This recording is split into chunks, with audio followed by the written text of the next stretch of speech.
Okay, so why don't you call and let's discuss the Holy Bible? And if you have one, the Holy Quran, and come to an agreement about the Holy Scriptures and their true meaning.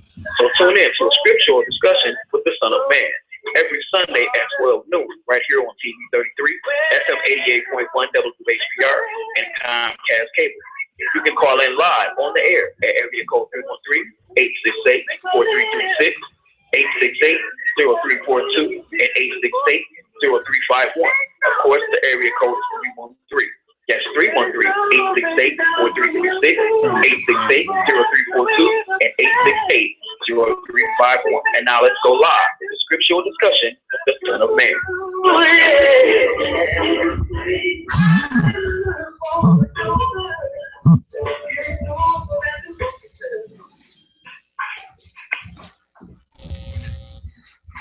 In the name of Allah,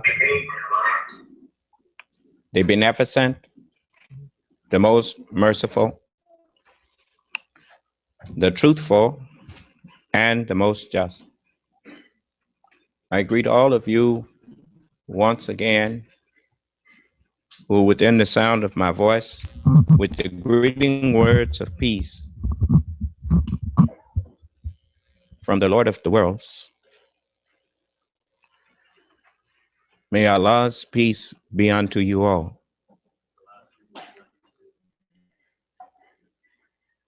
I want you to understand something.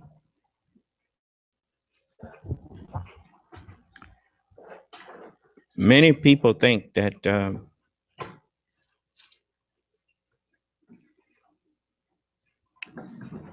and have turned the greeting of Assalamu alaikum, and they actually altered it because they turned it into a password.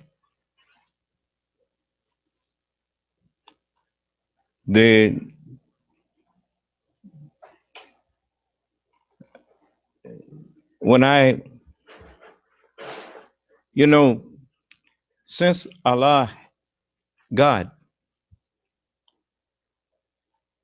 hates proudness,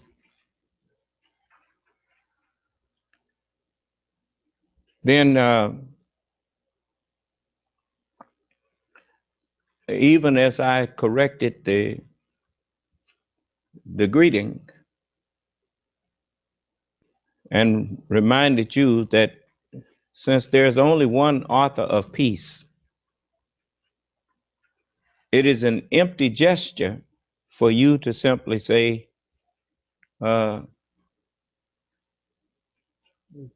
peace be unto you, as that's what they told us that Assalamu alaikum meant to you. And as Allah have revealed to me that that is not the meaning of that. That is not even the right pronunciation of the greeting. It was Allah's salam alaikum. That is the proper way of greeting. But that is not even the most proper way, because it does not express humility. It just say that God's peace be unto you. The only one who can say that is the messenger of God.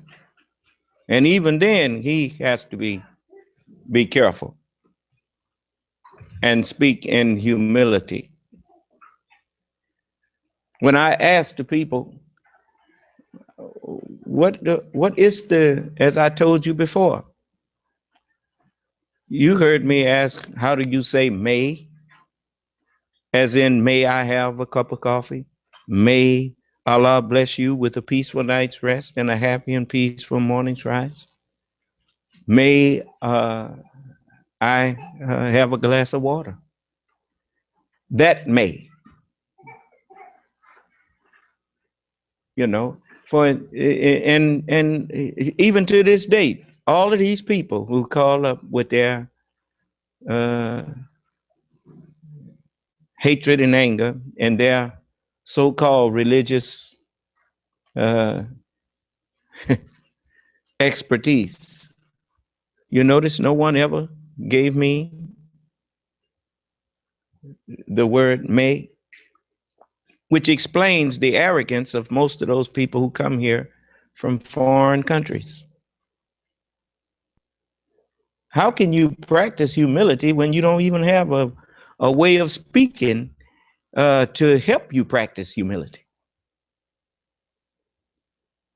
I learned humility from the time I was a little child. I'd say, give me some water. My mother would say, may I have some water? And then when she finished giving it to me, and I'd go, and go to walk off, she said, say thank you. And after she taught me to say thank you, then when I'd ask for some water, may I have some water? And she'd give it to me, and I'd go to walk off. She said, what you gonna say? I said, oh, thank you. Now, I didn't really know what I was saying, but as I grew, the spirit of what I was saying came to me, and I understood that that is the proper way. If you ask for something, surely man is ungrateful.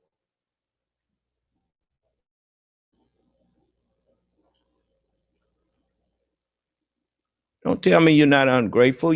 Most of you done came into the black community from over in these foreign countries, and you done seen my people in their bad condition. And the white man gave you stores in the black community, and he gave you, you don't even pay no taxes over here. You ain't fooling nobody. He give you real cheap prices that you sell your stuff for, that he sell it to you for, and then you can jack the price up 300% and 400%. And you sit up in the black community and get rich off of black people, and you could care less about our condition. As far as you concerned, we'll stay like we are.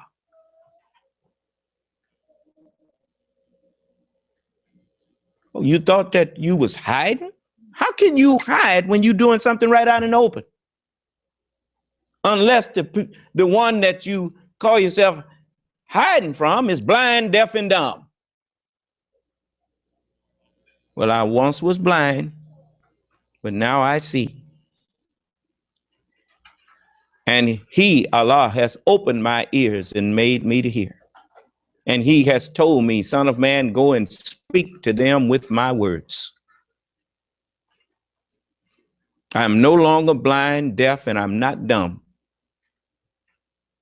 And I stand up in front of the whole world and give you the challenge. Come in here and prove to the people that I said this to. Prove that what I'm saying is false. This is your opportunity.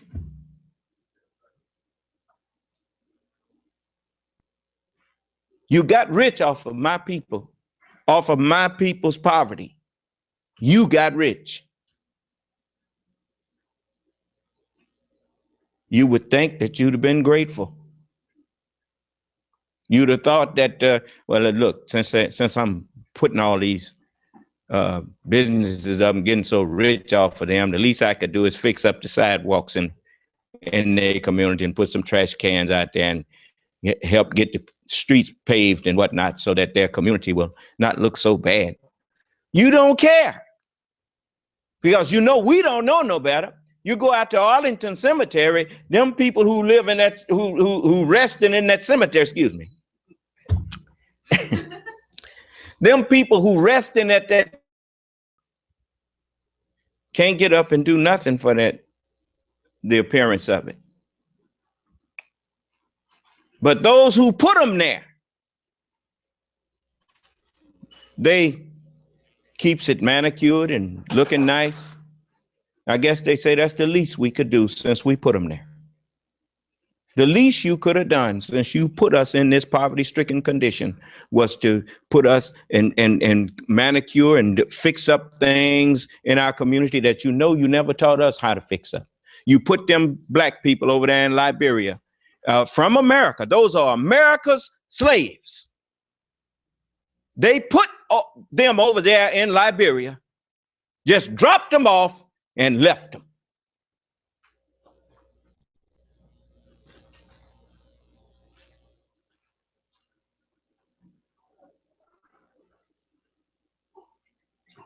Now pretending that Ebola is such a terrible virus that they could have been cured it. Now it's hitting black people here. Notice, black people here. You inviting your doom. Okay. And, keep on. You go on. You can, I can't, I'm just one man. I'm a human being. I can't stop you from putting that virus around here and letting it run rampant in my community. But Allah can.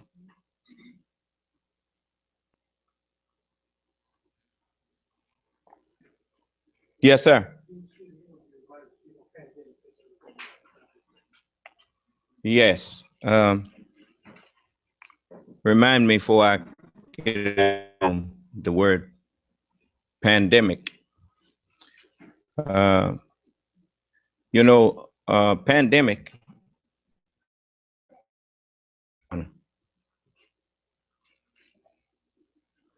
You get up there and sit down.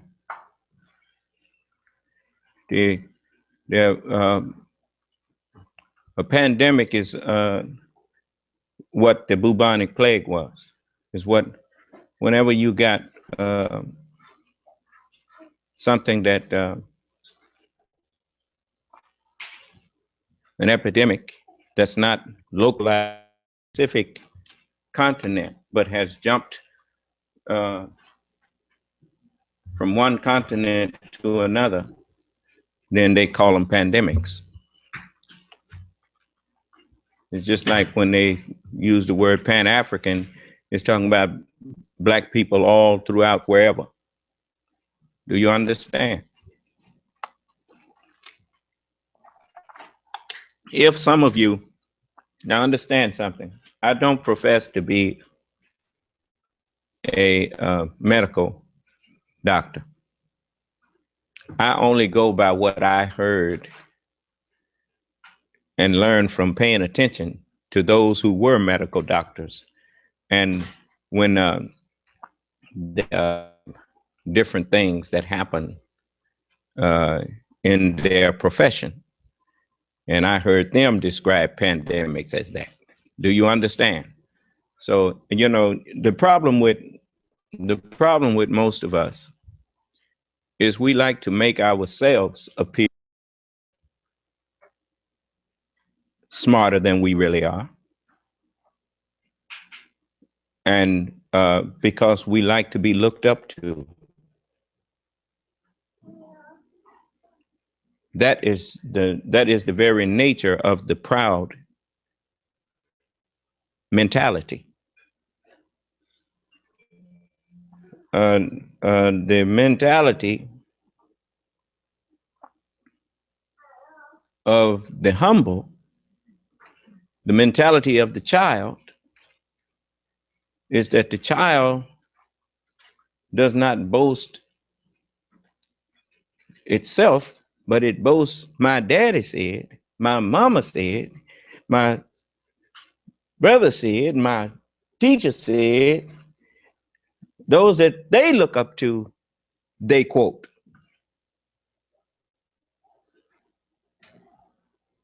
You see? And because that is the nature of humility.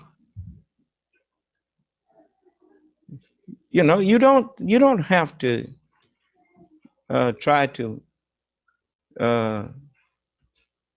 pretend that you taught yourself anything.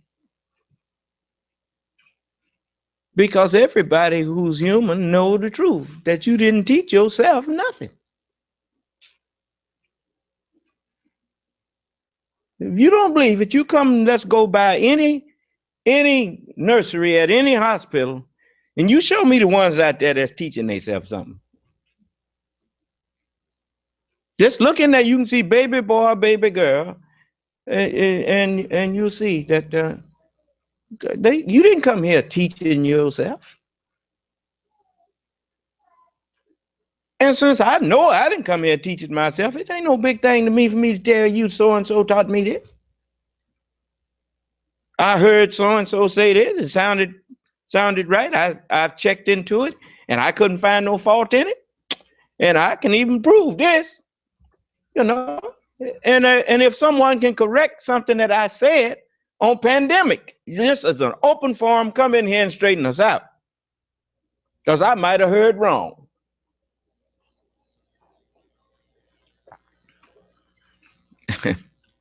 you know. So I'm just, you know, anytime you are willing murder and just do whatever just so you can stay up over people that you really don't care about.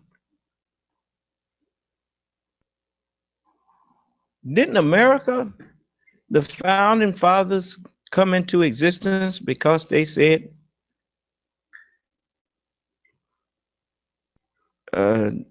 they just could not tolerate? Anytime people taking from you your wealth and don't give you or give you very little or no benefit from the wealth they took from you. Common sense among sane people tells those people that the one who's taking your wealth don't care nothing about you.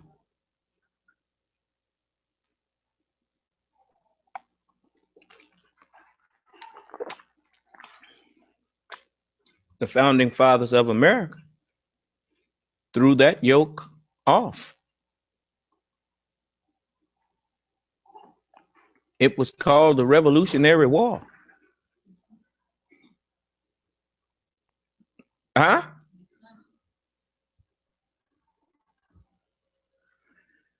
But we have found that you cannot throw off the yoke of a tyrant by shedding blood. The only thing that has happened is that now those who fought and shed blood to throw off the yoke of tyranny have become the tyrants themselves.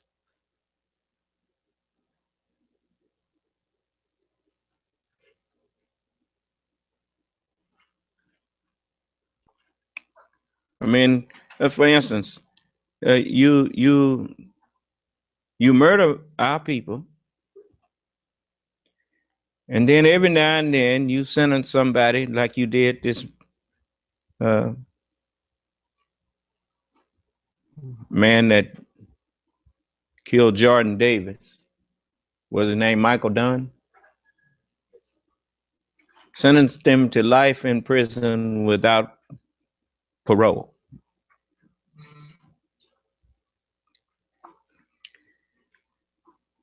And we don't know whether you putting him in jail or not.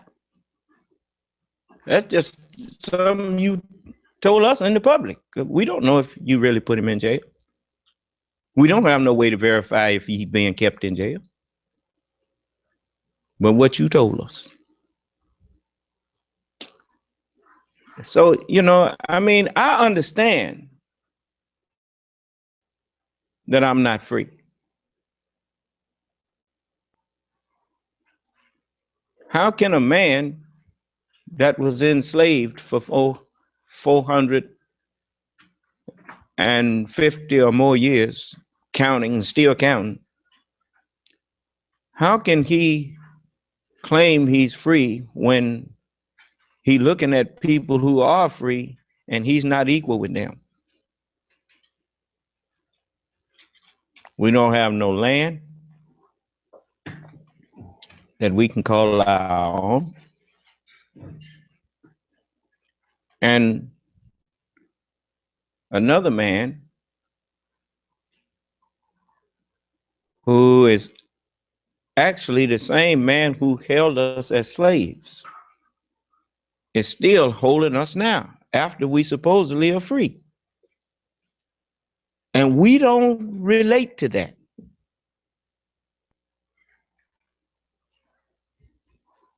We don't see that something don't make sense there.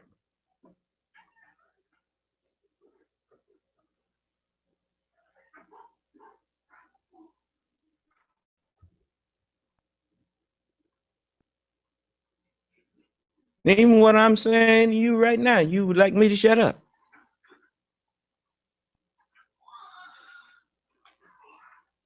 Because you, if it's left up to the average one of you, my people, you satisfied to stay in the position of a volunteer slave. Allah said no.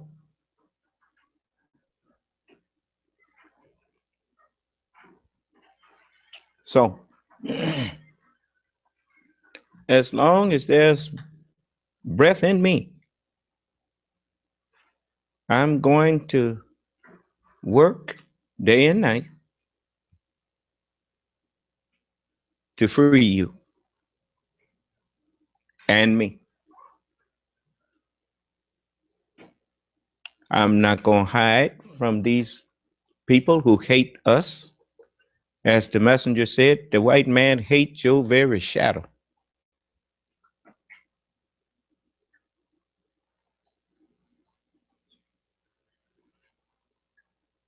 You notice everywhere you looked when the Nation of Islam was under the guidance and direction of the Honorable Elijah Muhammad, everywhere you looked in America and found Muslims, if you followed them, if you trailed them, you saw them putting up their own schools, opening this, building themselves up.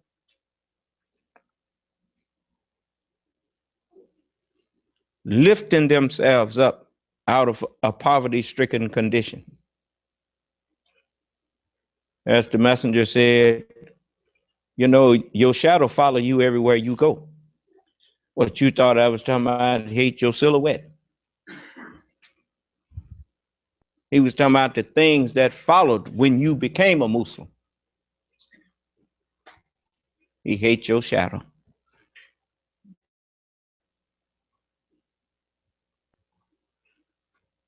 You should have seen some of the cussing and stuff that I moved it off of the webpage, cursing and swearing, when people saw the school at just a little school building. Ain't but 8 classrooms in it, just a little bit of school. They got all these universities and all these high school, elementaries and everything.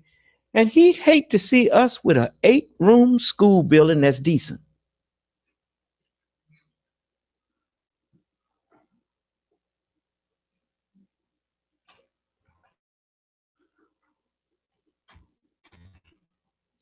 Took 2 years to put it there, but we finally got it there.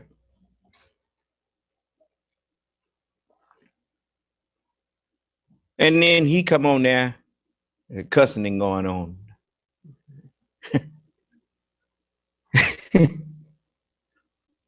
You know, that's the kind of thing that makes me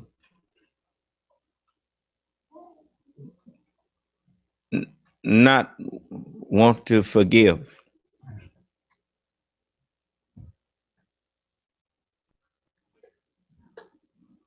Let me say this to many of you who improperly raised.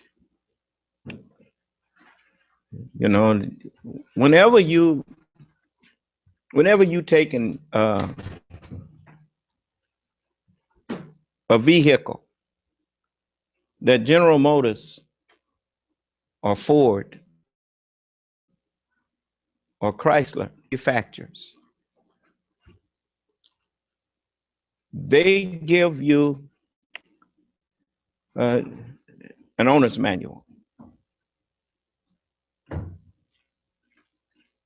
and they give you instruction in that owner's manual for proper maintenance of the vehicle.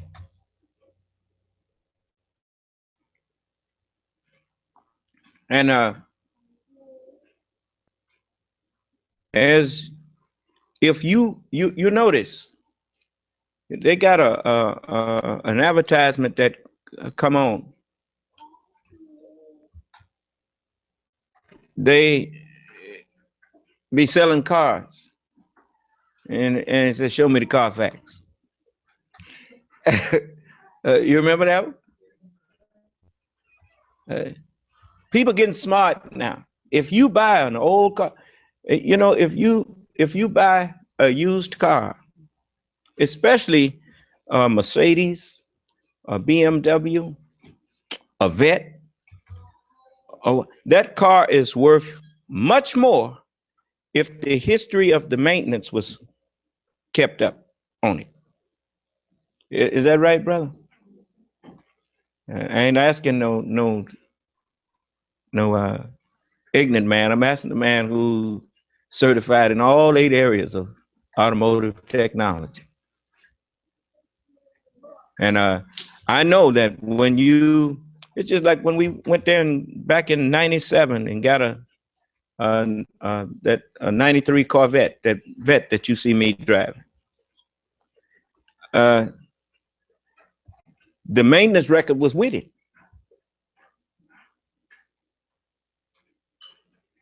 And the dealer got it for about a little over a third of what it sold for new. He could have sold it. He paid about 14 for it. He could have sold it for 21 because it had all its history. It was well kept. Now, the Holy Scriptures is the owner's manual for human beings, for these bodies we have.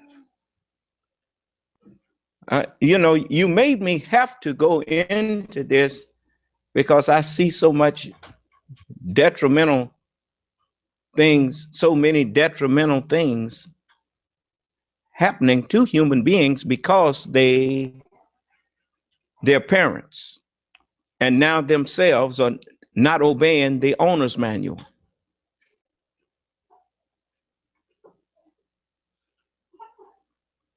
Many people say, I belong to myself. If you belong to yourself, then why can't you preserve yourself? How did you make yourself?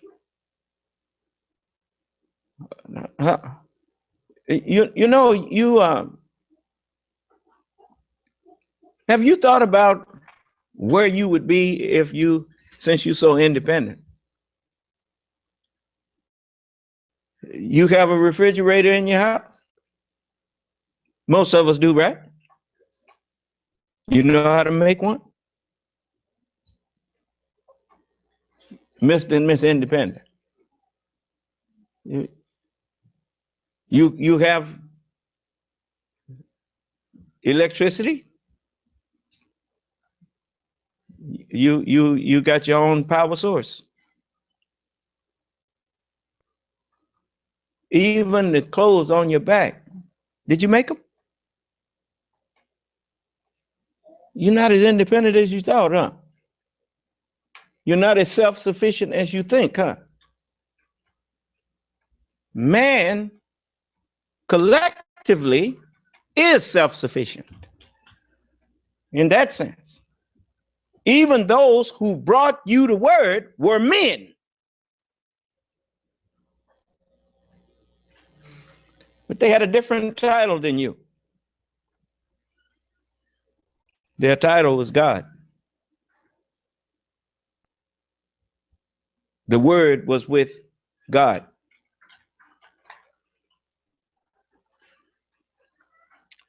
But that's why the Honorable Elijah Muhammad said, for 43 years I have been teaching you that one day he said that God is man. And he said that for 43 years I've been teaching that one day you will wake up and agree with me. Generally, when the sun rises, the sun wakes up the creatures of the. You ever notice when the sun rises? Generally, when you wake up, the sun is out there. Now I know it's a lot of you don't sleep that good at night, so I want to tell you something about how to sleep. Most people don't know how to go to sleep. A lot of people don't know. They think you just lay down and then you toss and you turn and you think about a bunch of stuff until you go to sleep. That's not how you go to sleep.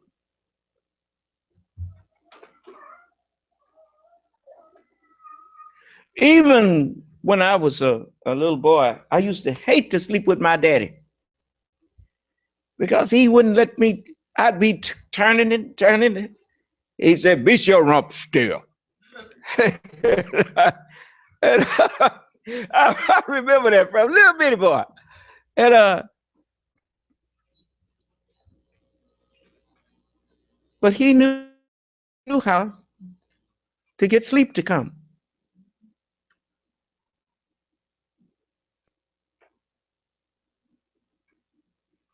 If I go to talk, he said, "Shut up and go to sleep and be still." But I didn't understand. And next thing I know, I was waking up the next day. So let me tell you the secret to get a good night's sleep.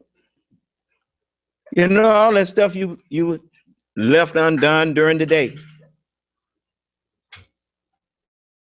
When you go to lay down, do that like you do this phone that I got in my hand. Watch what I do with it. I just put it down. I can pick it up again whenever I get ready. The Honorable Elijah Muhammad taught me, he said,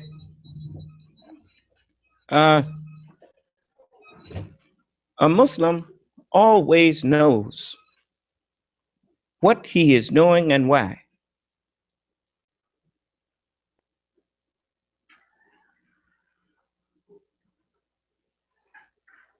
You never see a Muslim out walking that does not know why he's out there, where he's going, and for what purpose.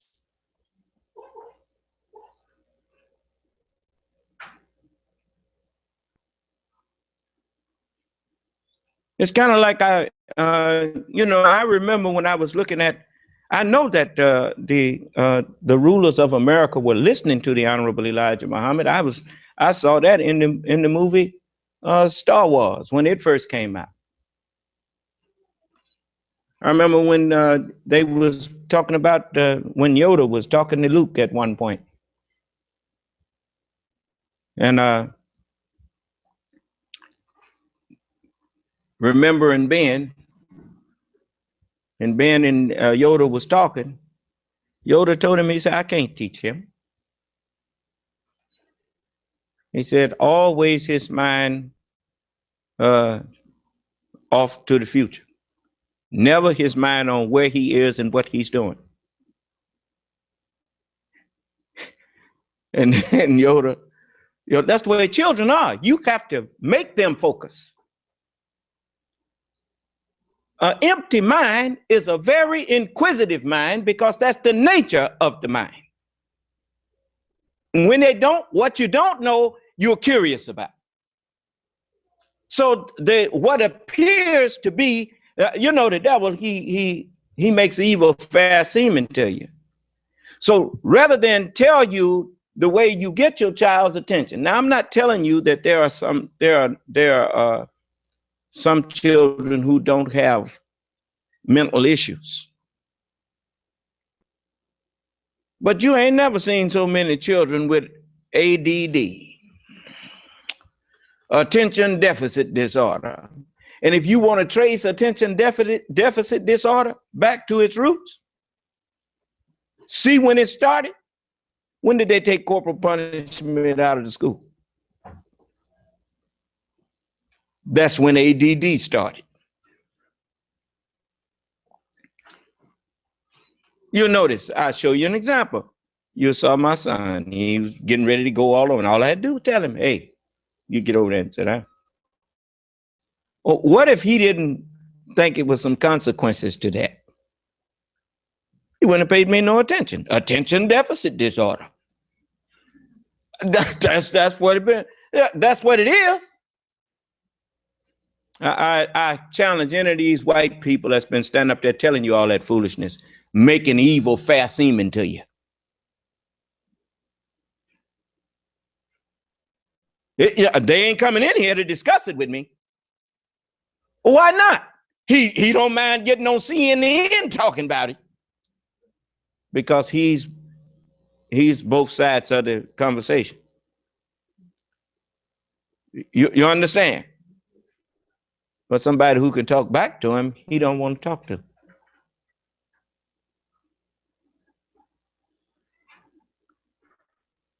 So this is what I want all of you who can't sleep so well.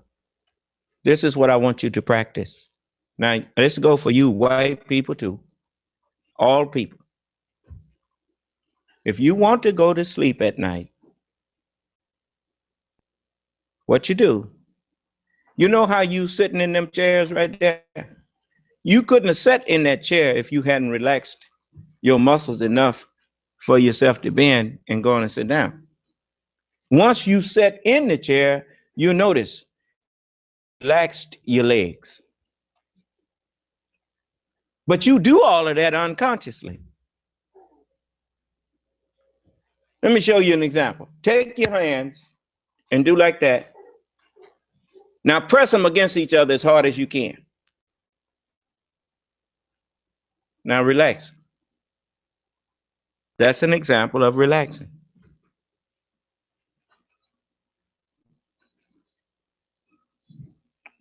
Whenever I want to go to sleep, I'll just simply lay down, and whatever I was thinking of that day's activity, I will simply replace that with thinking about going to sleep. And pretty soon, my mind, I can let go all of that stuff, and you'll feel your forehead loosen up. You'll be relaxing. And if you just keep saying, you can even think to yourself over and over if you want to. Sleep, sleep. You won't say it too long. You notice when they get putting you under, they say start counting backwards from 100, or they'll tell you to say this or say that. And by the time you get through doing it, you wake it up. All right? You got to learn how to relax. So all y'all who act a fool with me, I'm gonna forgive you this right now. Now you go on and get your rest and practice what's in the Word of God instead of just hearing it. I'm here to make you hear it, but it's up to you to make yourself practice what I tell you. You know, sometime during the day, you know how you take you a lunch break from work. Instead of going somewhere eating on your lunch break, practice just sitting down, relaxing. Relaxing meaning not doing something. You know how people be study working, study doing something with their hands. This helps me relax. That's not relaxing. Your body's still working. Learn. You know why you don't have no peace and don't appreciate peace? Because you ain't never practiced peace. I can sit down and be just as comfortable sitting quietly with no noise, sitting there relaxing, doing nothing. And it's a good feeling to be able to do that.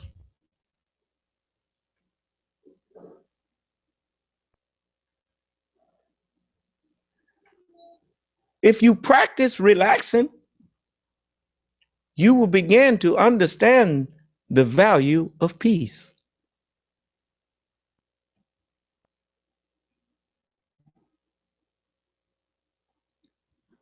You watch. Sometimes you notice most people, if they walk into a place where everybody's quiet and whatnot, you ever notice you go into a library, it's most of the time empty. Even on college campuses, for the amount of people that it could hold. Do you notice that when you go in there, most of the time it don't have that many people in there?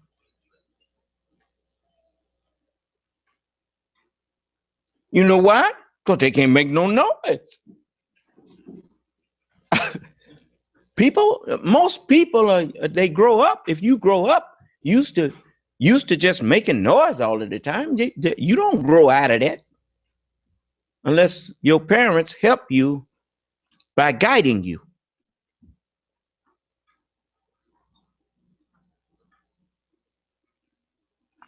Hell is misunderstanding. Most people misunderstand how to let people be at peace.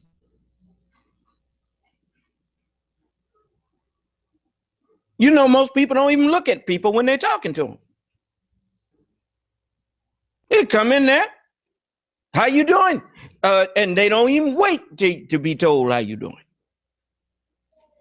How you doing? Can you tell me where so and so is such and so? Well, maybe they ain't doing so well, and maybe they don't feel like talking. But you never know that, because how you doing is just a password with you. You don't mean it when you ask them how you doing. That's your way of breaking their ice to get to run your mouth.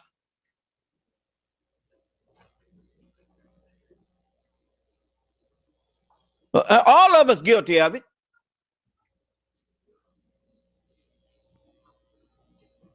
That's not the way of peace. I am very, the only way you're going to let other people be at peace is you're going to have to start practicing the ways of peace. Have you ever noticed a lot of times someone will be coming talking at you and you said, look, I don't want to hear that right now. Just leave me alone.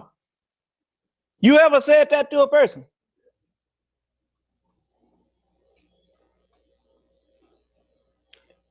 And what do you expect them to do when you say, leave me alone?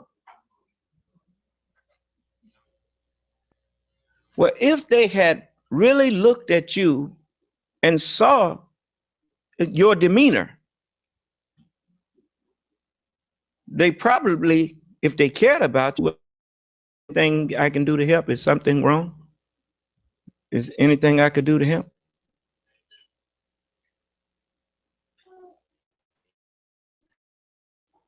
But most people are so in love with the sound of their own voice that they are wrapped up totally in themselves to the exclusion of the outside world.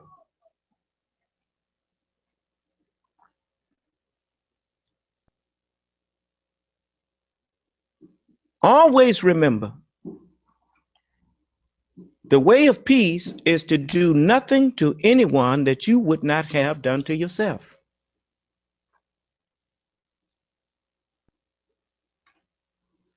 You know, it's if you go to talking to a person and it seems that the conversation is mostly being carried by you, then it should dawn on you that that person that you're talking to don't really feel like you. So why don't you just leave them alone?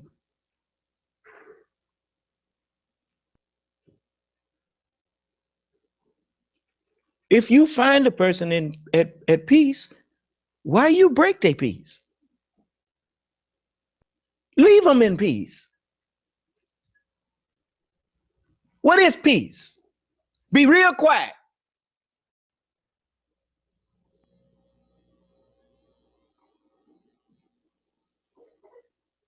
That's peace. Peace. You notice people always say peace and quiet.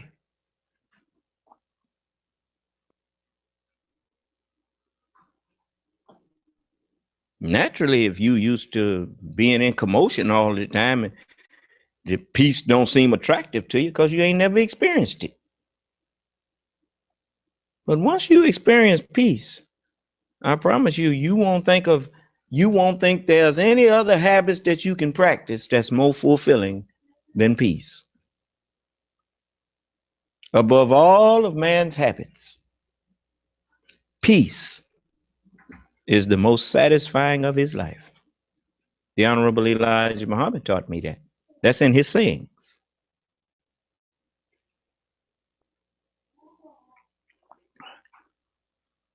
And I'm going to tell you something else. Even your enemies will be halfway happy to see you coming if you're not a peace breaker.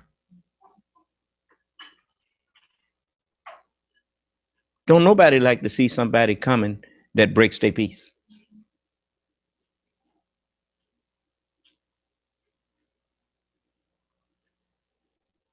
So I want all of you to practice controlling your mouth. Noise, noise, noise. This is a noise box. Now, you know you heard the term Pandora's box. As you know, pandemic is a epidemic that go all over from continent to continent. Pandora's box, they define it as the term Dora means gifts. Pan is all gifts.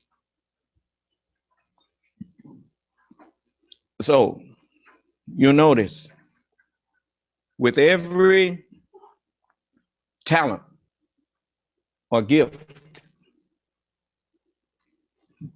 everything, just like us, the original man, the black man, we came with the brown, the yellow, and the white man inside of us.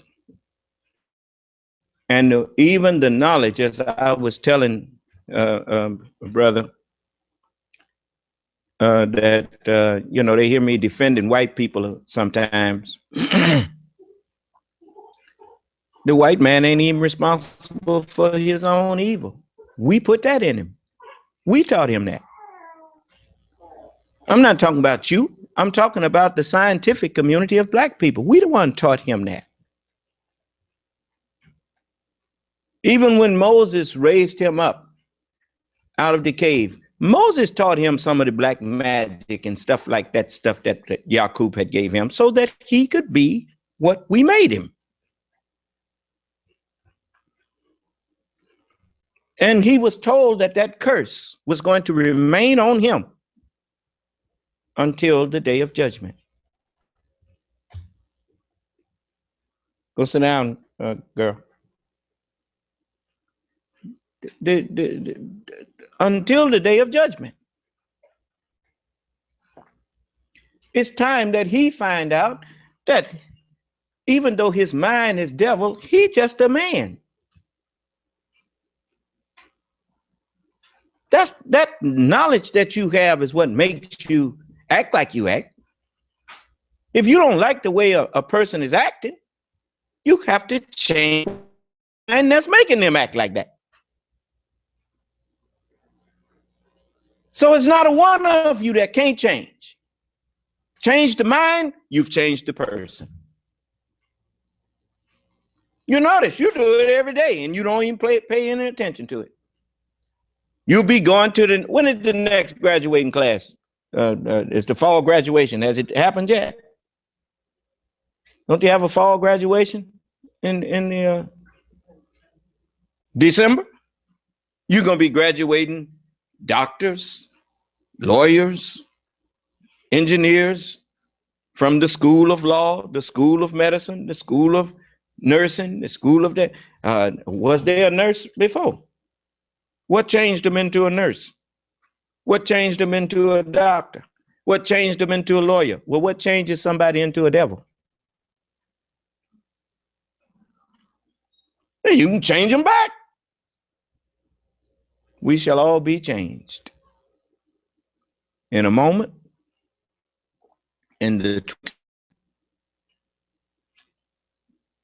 at the last trumpet. I'm the last. I'm the first and the last. That's what the book said. I'm the last trumpet. At least the last trumpet that's going to offer you salvation.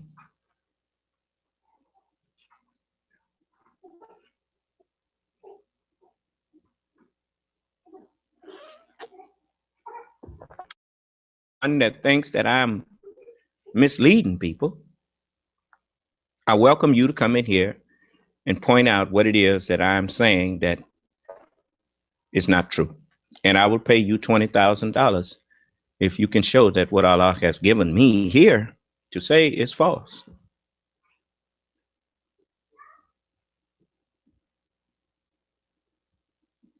Is Skype open? Well, open Skype up. Always open Skype up. Whenever I go on the air, open up Skype so that people can call in if they want to disagree with me. Otherwise, you're in the conference room is muted. I didn't mute the conference room. All callers are muted. Now it's muted. All callers unmute. All callers are muted and they unmute themselves. The conference room wasn't muted. They was in a position where people could unmute their phone.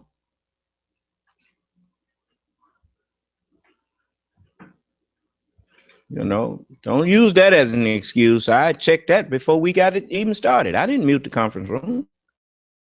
Muted it, and where you could press *6 to unmute yourself. And you can press *6 right now on your phone and get it unmuted. Let me check the other one.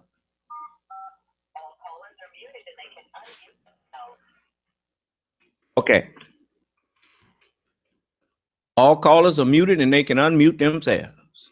Now that's in both of it.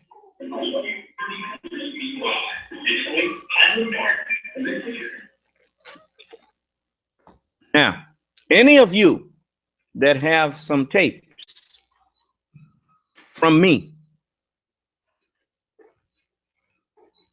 that seem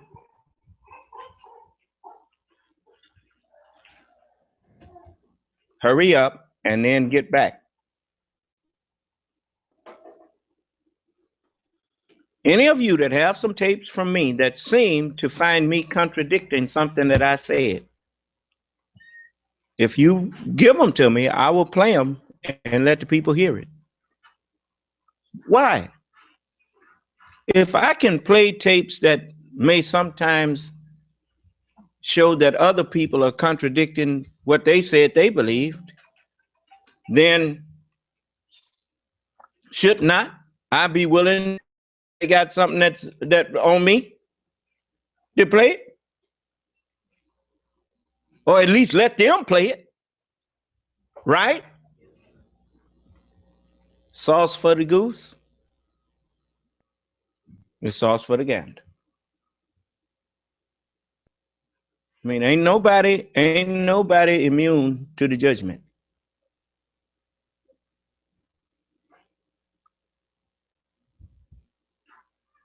So I'm gonna let you hear. I need you to hear something, and because I heard Minister Farrakhan say something about this brother, that I'm trying to figure out why he said it.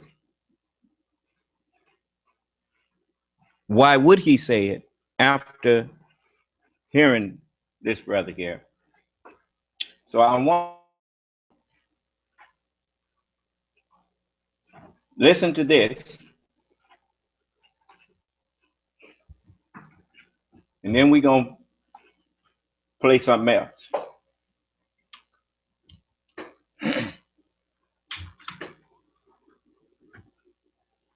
That history. So I mentioned to you about the Constitution. We can't go back and change the Constitution when they suggest that we're 3/5 of a human being, but that's there, you know. And I'm telling you, it is a biography of the Honorable Elijah Muhammad, the archivist. And I told you that I deal with people from all walks of life. You asked me another question off the record relative to another person. You wanted to know my views on those persons, and I happened to share with you an invitation that these persons had sent to me. We can talk about it openly, or it doesn't matter. My point is that you're judging Munir Muhammad for his work and what I have done. Those who have been on the commission with me for years, people who have known me, they know of my record. And you asked me, I think, that I want to separate. I told you I had the aspirations of becoming a great politician once, and I have been voting all those years. And you said the Honorable Elijah Muhammad didn't vote, so obviously that was a different. Well, he didn't, and that was. I didn't say that. Oh, okay. But we said a lot of things. In fact, I thought we had a great time, but. All I can say to you, sir, is that I live here in America, and every time I travel, the first thing I think about, what day will I get back? You know, so I'm here in America. I plan to be here. I'm not trying to separate from you, anybody else. So I don't know in what other way that I could answer you. But I told you that technically I'm not in.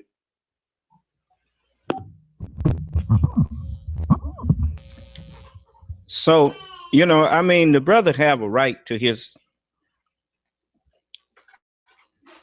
choice to not believe in the separation of us from our slave master. He has a right to that. But he don't have a right to disbelieve in the Honorable Elijah Muhammad's solution to the problem between black people and white people. The Honorable Elijah Muhammad said that the only solution is separation. That will solve the problem of friction between the black man and the white man. Now, he don't believe in that. So why is he out trying to represent himself as someone who is continuing the work of the Honorable Elijah Muhammad? That's the bone I got to pick with the brother. Not his disbelief in separation, but his representing himself as being with the messenger, and then when he get in front of the white man, he denies the messenger.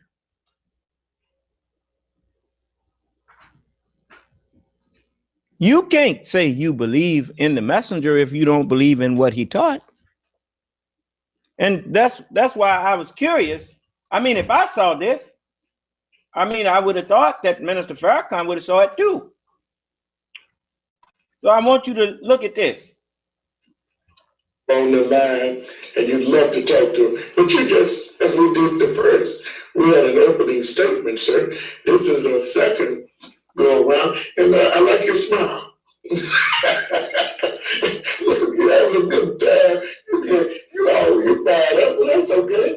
go say this. You told me what you said. You are so valuable to the future of our nation.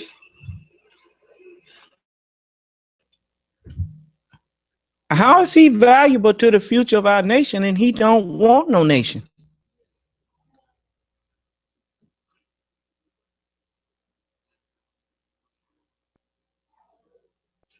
You heard him out of his own mouth say he's not interested in separating. And he said, from you, from white people.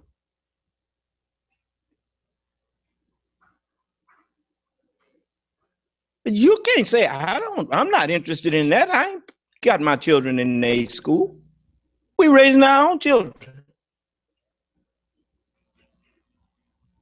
You know, I've been seriously thinking about pulling any of them who we send to college away from there and letting them do their thing online. I'm really not interested in going there and getting your mind all messed up, chasing a piece of paper.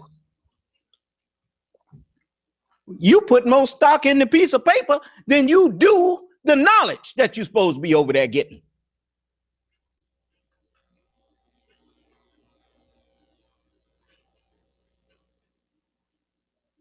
You're supposed to be there to try to get knowledge. Let me show you something here. They make it look like something is so hard. I want to show you something.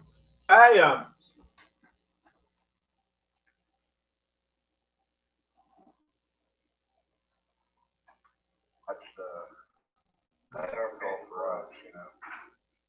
Give me a minute.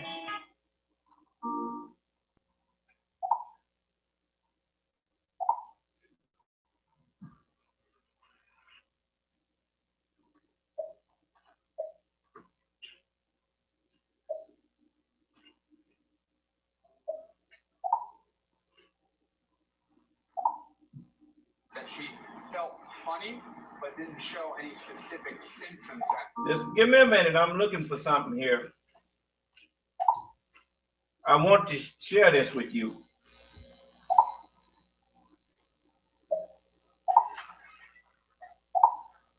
2 hours ago. How's she doing? I mean, not just physically.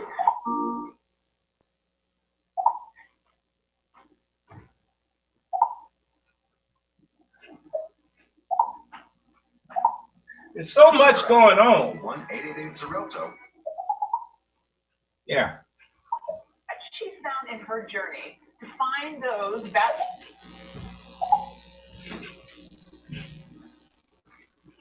ISIS targets. To set her out. Now I want you to hear something and see it. Call 1-888-ZEROTO or visit gozerelto.com. Some new developments today from the front of ISIS. CNN has just learned that former Iraqi military officers are now training ISIS militants to fly. This is coming from a London-based monitoring group who says ISIS is... What? You mean they don't have to go to 8 years of school? If a person want to learn how to fly, won't you just take them out there in the plane? You want to learn how to drive? Go get in the car with somebody who know how to drive and learn how to drive.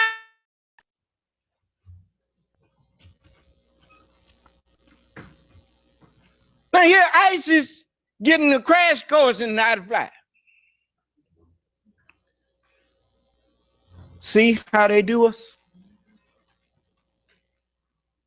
You could learn how to operate a steel mill. You could learn how to smelt iron and make the molds that you pour it in and all of that kind of stuff if America wanted to teach us.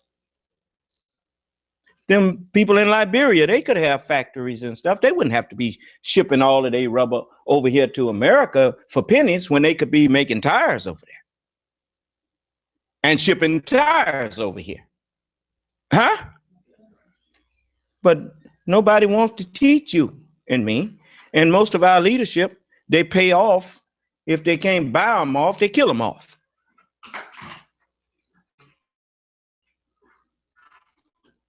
Do you know you're going to have to answer to the Lord of the worlds for what you're doing in his day and time?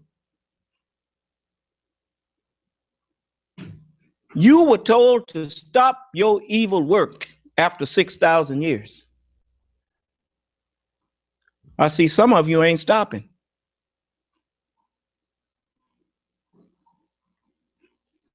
It's like this stuff they doing with this Ebola virus.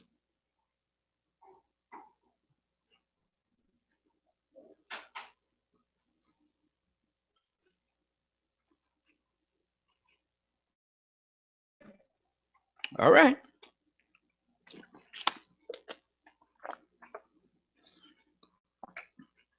You know, many people, they say, well, I don't believe that stuff about no 6,000 years and no time run out on the white man and all that kind of thing. It ran out on him to practice his evil. I tell you what, if it didn't run out on him, Congress can prove it by reinstituting the draft. That's a simple thing. Just call Congress back in there, let them hear me say this, and tell them to reinstitute the draft and order people like you used to. Order people to go and report to the Selective Service. Ask him, why did you abolish the draft? Why was they ready to shut down the patent office? The U.S. Patent Office had contemplated shutting down because there won't be no more inventions, meaning by us.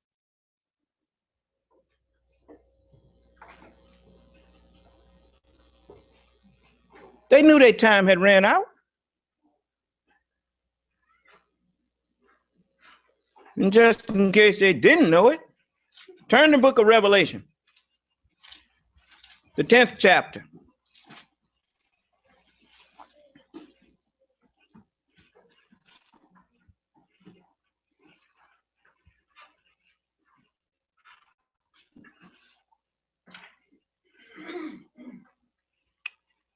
It says in the 5th verse, and the angel which I saw stand upon the sea and upon the earth.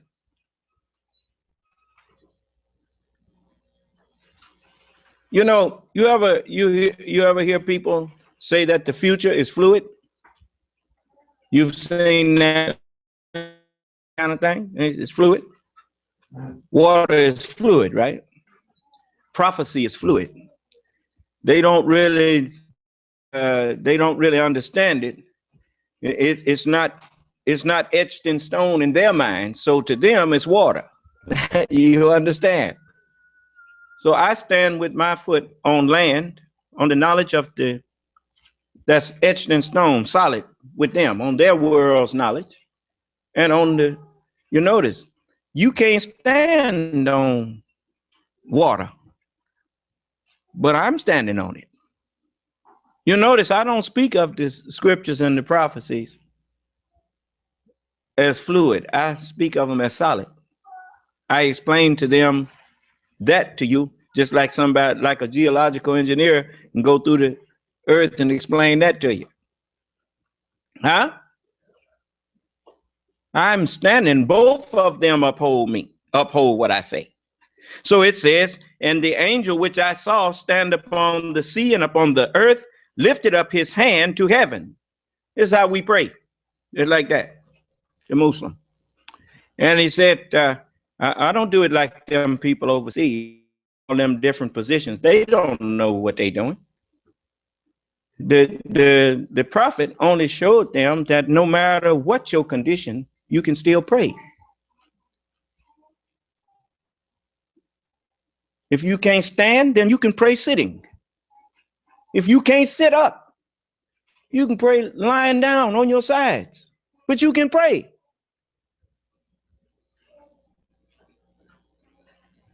Do you understand? And before they can claim to be some kind of expert on Allah's religion, shouldn't they show us that they have peace? For if Allah is guiding them, Why they don't have no peace over there? Why they over there murdering each other? They have gone in the way of Cain. What did Cain do? He was murdering his own brother. What you see people doing? Murdering their fellow man? Except who? Except us. You chose to follow the party that was armed. The might of arms rules this world. I chose the party that was not armed. The prophets. And Allah's party will always win. In order for you to choose weapons over peaceful demonstration, over peaceful argument, over civilized argument, you choose to settle your differences by the might of arms, then you should know whatever you establish by the might of arms is not going to last. You watch this hurricane. What's this latest one? It's two of them.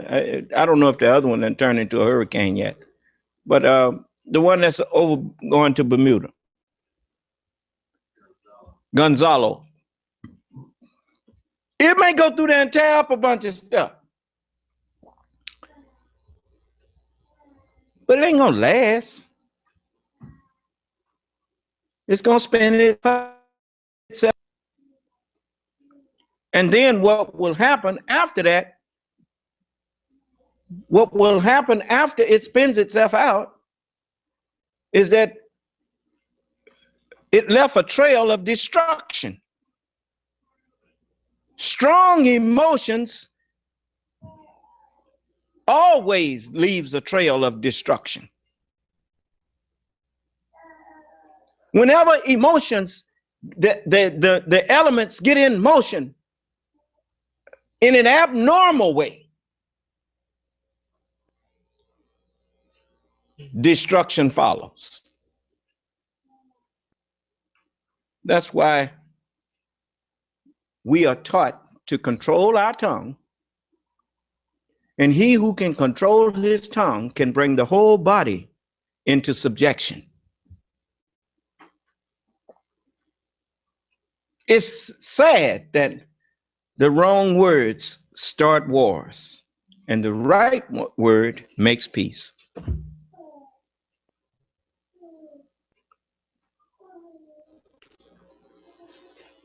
So I choose not to try to establish our nation with a foundation of bloodshed. You know what the word Jerusalem means? It means founded in peace.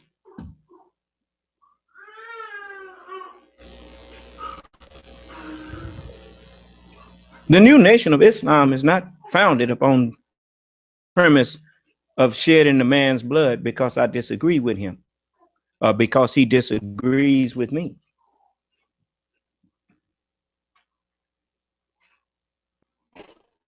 The new nation of Islam is founded on the premise that let everyone that name the name of Christ depart from iniquity.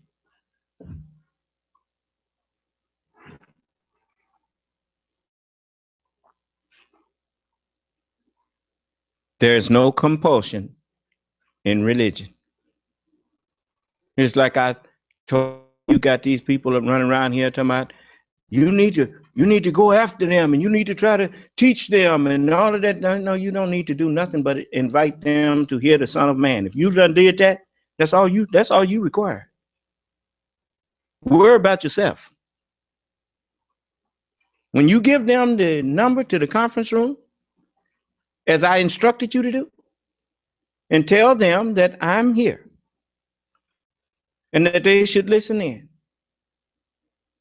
It's up to them what they do after that.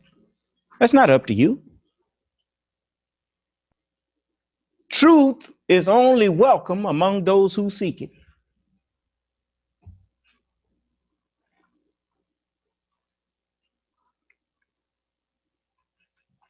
So, now you heard Munir, and then here, Minister Farrakhan, I don't understand how, brother, I don't know how you could say that, how important Munir is to our nation. What, important what? You ain't gonna have no nation if they listen to him.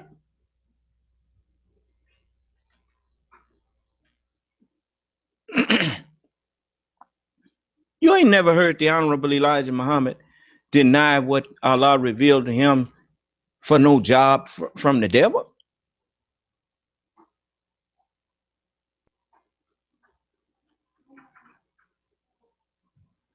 No, we don't do that.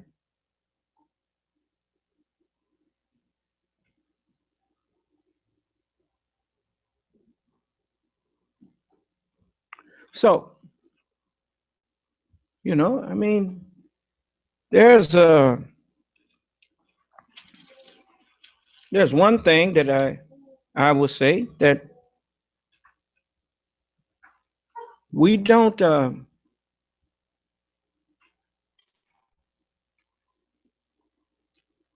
think that people should be forced against their will to do anything that we.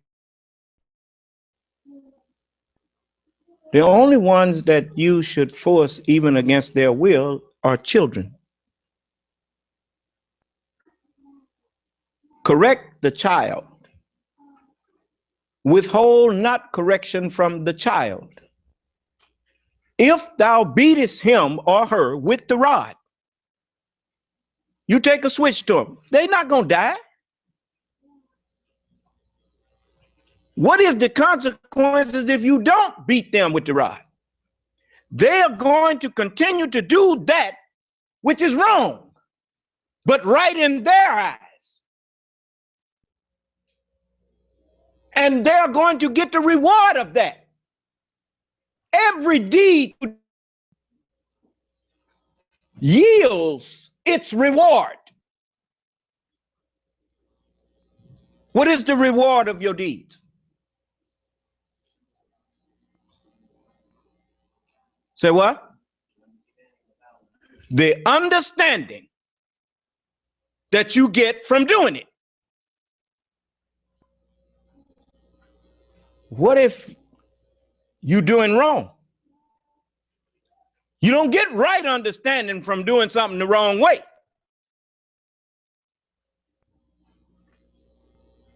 And misunderstanding is hell. That is the hell. Misunderstanding. Wickedness burneth as the fire.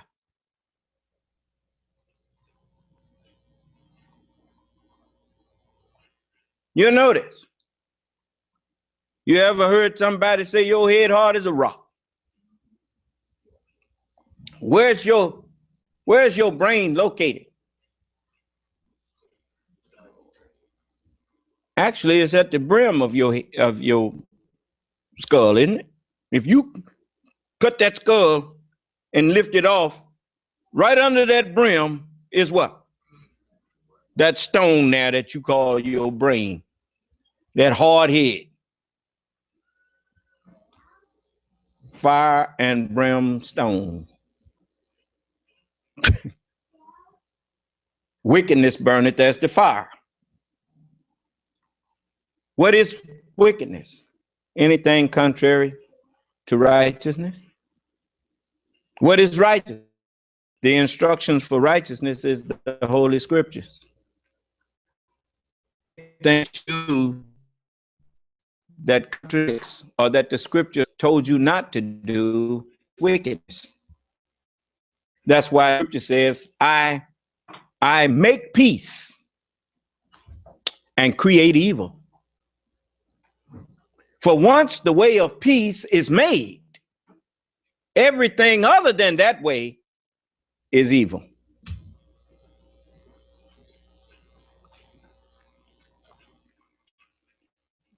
You know, arguing with me? What does that tell you you should do with what I'm teaching? You better file it away in your head.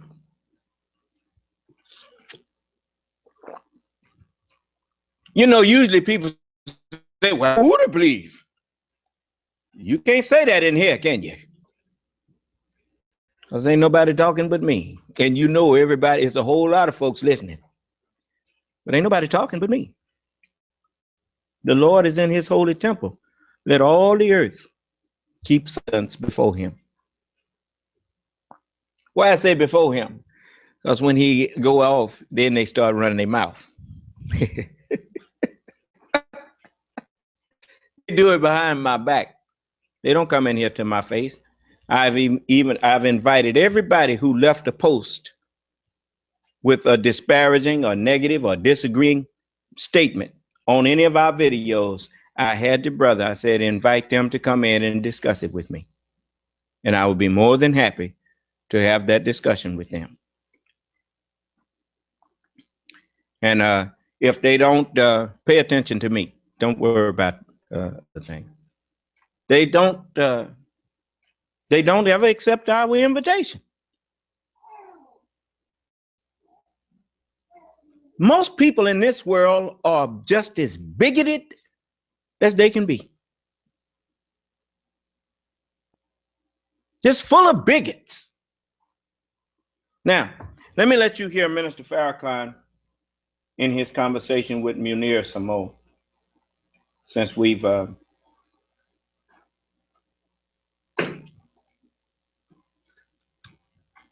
just a moment. Guess I'm on. Oh, I know what I got to do. Let me put it back on this.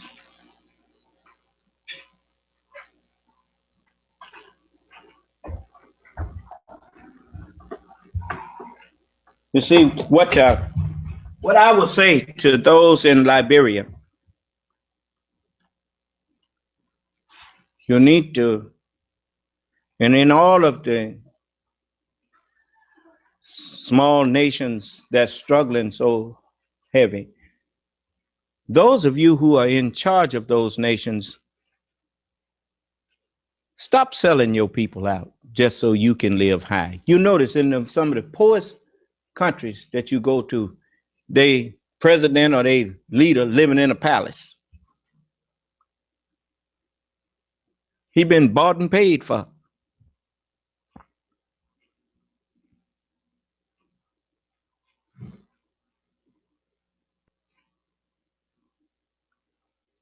He don't care about his people.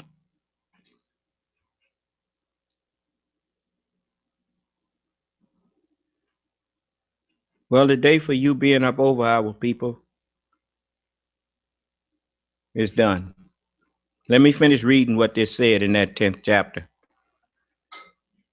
It says, and the angel which I saw on the sea and upon the earth lifted up his hand to heaven and sware by him that liveth forever and ever, who created heaven and the things that therein are, and the earth and the things that therein are, and the sea and the things which are therein, that there should be what no more?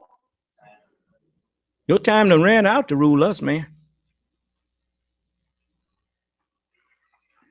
And you know what the book said would happen before that one came? The messenger said, ain't none coming after me but that one that stand with one foot on land and one on water. That's what he said. Behold, I will send you who? Elijah, the prophet, before the coming of the great and dreadful day of the Lord. Elijah came, and right after he wasn't here no more, I began teaching. I came into the knowledge of who I am, thanks to him, and I began to read the scriptures and got my marching orders.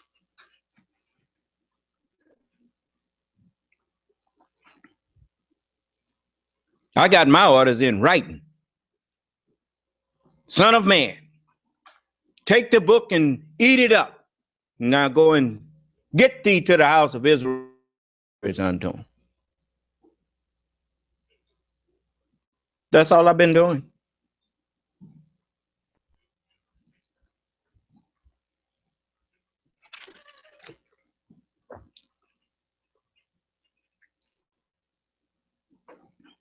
Like I said, I know I can't protect myself from these people. Allah is my protector. And even if he lets you get to me, that just means he's sick of you and he finna get rid of you. That's all. So who am I not to die for my people? Jesus died, Moses, David died, Solomon died, Elijah died. If Allah want me to die too, that's good. That's fine with me. But I ain't gonna die because you want me to die.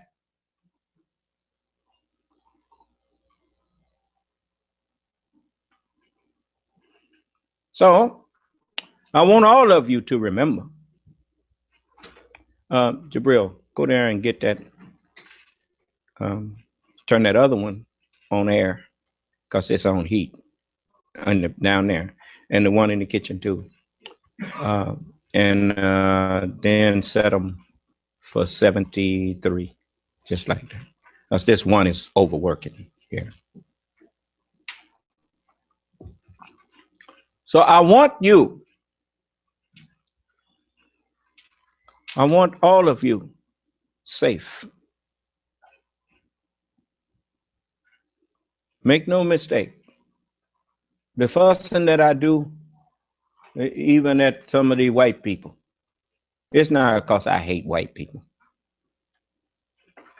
I just hate what some of them doing. I don't hate my black people either. I just hate what some of y'all do. My job is to try to get you to correct yourself. You can't get people to correct themselves by stroking. You get grown people to correct themselves by scolding them, by making them take a look at themselves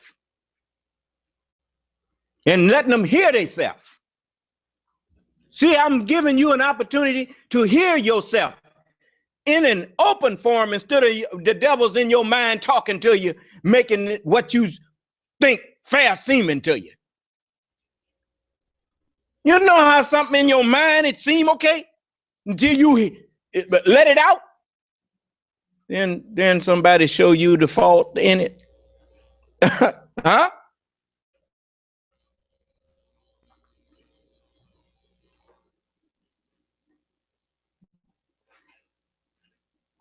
If you really think that what you think, what you say you know, if you really believe it's right, why you don't bring it in here and share it with me? For I don't care how slick a teacher is. Did you change it? You sure? And you put it on hold? Okay. I don't care how slick a person may be. You just can't make the truth a lie. You just can't do it. Huh? I don't care how you try to re-explain it. The more you try to re-explain it, the more people see you don't know what you're talking about. Do you understand? The truth is independent. It ain't my truth and it's not your truth. It's the truth. You understand?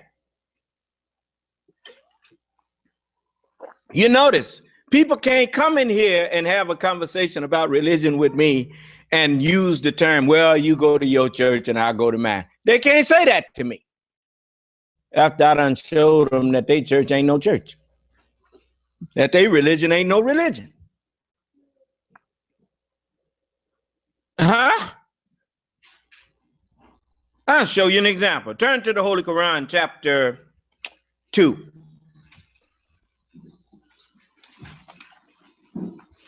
It's funny how it's the title of it is the cow.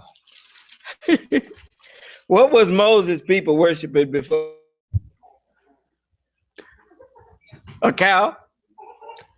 Huh? Okay. Well, now,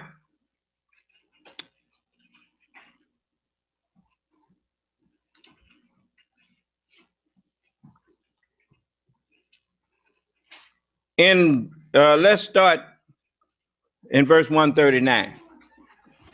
It says, see how it talks like it's talking to somebody and tell them what to say, like you talk to your baby. Say so and so, say thank you, say tree, say cloud, say book. Huh?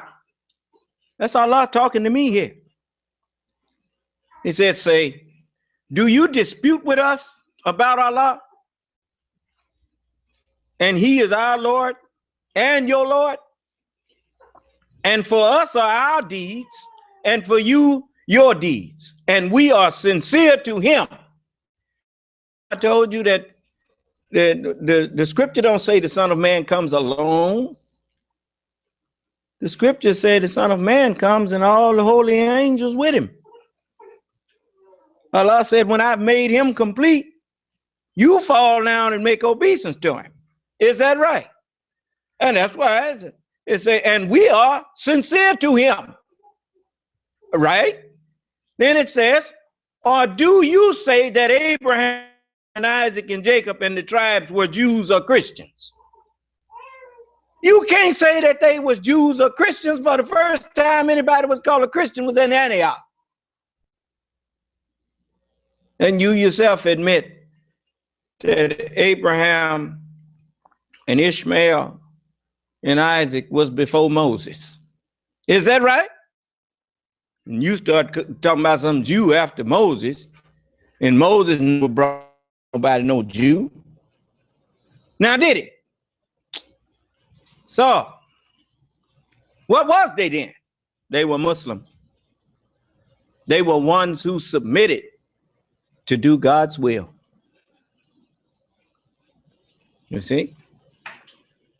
The true religion with Allah is Islam.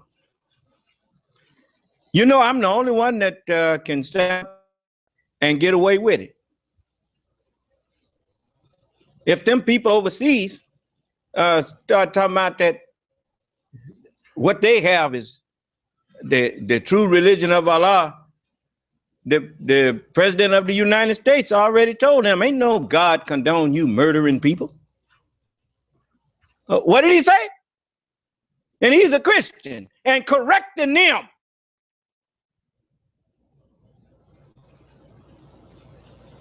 The minute he see you picking up guns and bullets and bombs and all that stuff, he know you ain't no Muslim. You fighting in the way of Allah? When did Allah say that? When did Allah say that to any prophet?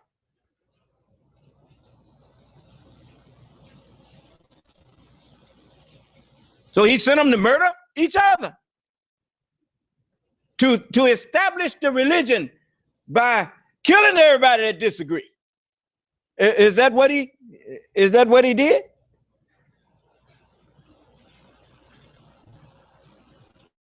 Or did he say you repel evil with goodness? How are you gonna stop another man from doing evil and you can't even stop yourself from doing it?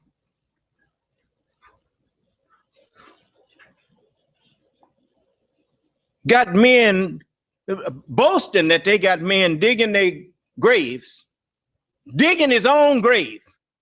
I saw that in them movies about the mafia and stuff. Huh? I mean, remember Robert De Niro and what's the other What's that little short fella name? No, Joe Petty. Was that his name? Pesci? You remember they took him out in the desert and they had already dug him in his brother's grave and he didn't know it. And they made him watch them take a baseball bat to his brother and threw him in the grave, and then they beat him to death with a baseball bat and threw him in the grave.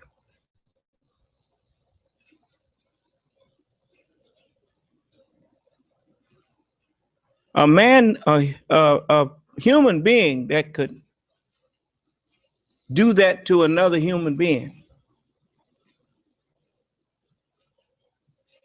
has been reduced to an animal.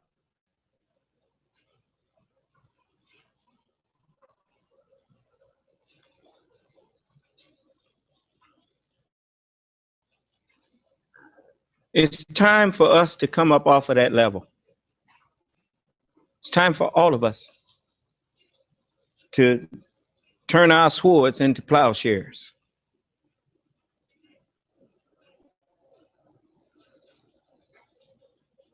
Time to melt them tanks down and sell them to the man that takes scrap iron,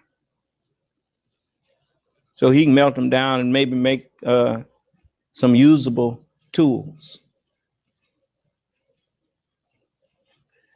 You ever notice that you can go on the internet and you can find every evil that you can think of? You can find it there. Pandora's box have been opened. They even made it look like a little box, right? And everything getting out into the world. And the only thing that didn't get out the box was hope. Is that right? But now, hope, I went to some of our videos, man, 5,000 viewers and climbing. On most of them, just climbing. Hope is alive. Keep hope alive. Is that what they say? Well, I'm keeping hope alive. I'm he that liveth and was dead. And behold, I'm alive more and more and more. That's right. I'm understanding more and more and more. So that means I'm alive more and more and more. Do you understand? So, I only want those who are not qualified that they lack the qualifications to do my job. Not a one of you can stand up in front of the whole world and the whole world shut their mouth at you.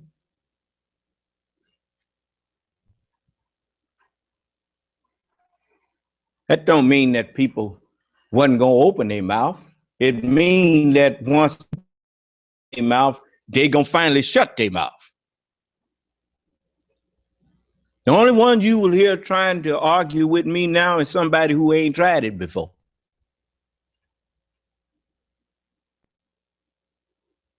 And the more they search the videos that we have online, the more they discover that I'm not confined to any one arena. I can talk to anybody about anything in any arena. I don't have to have pre-knowledge of what you know in order to get in an intelligent conversation with you. And I don't have to have pre-knowledge to know whether or not you know what you're talking about, because I'm a good listener. And whenever a man truly understands what he's saying, he can make you understand it. I do it all the time. You don't hear nobody ask me no questions about what I teach. At the end of my class, you hardly ever hear nobody say, I got a question. You said so-and-so and so-and-so. Because I explains what I say. If I'm not explaining it as I'm saying it, I'm not teaching.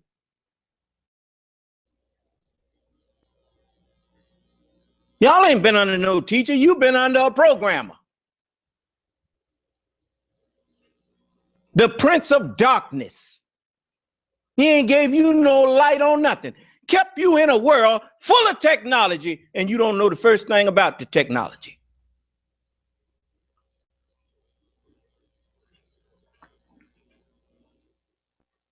Look at let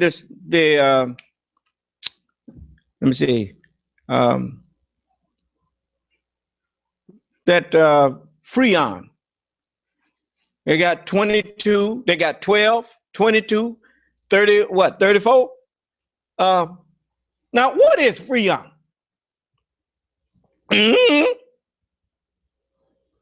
But you all need it, but you don't know what it is. The prince of darkness.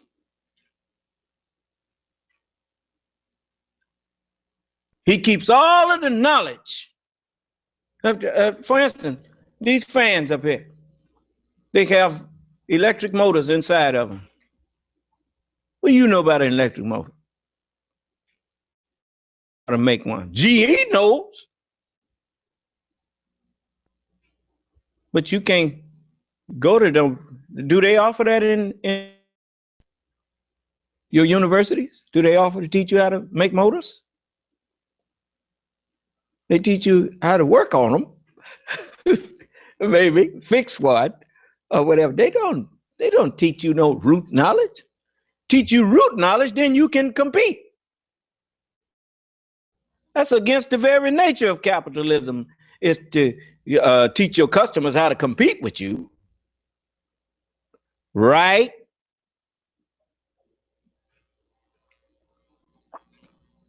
So keep them in the dark, and they will always have to spend their money on with you. Well, how you know what to charge? Well, that's a simple thing. The very people who own those companies got stock in GM, General Electric, and all these other companies. And so they just get behind closed doors and say, well, look, how much you paying these people? Well, paying them such X amount. Well, then I can charge them this, for that. And so consequently, you always a couple of paychecks away from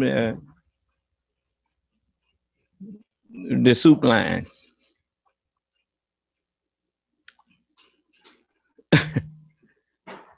I'm not gonna stand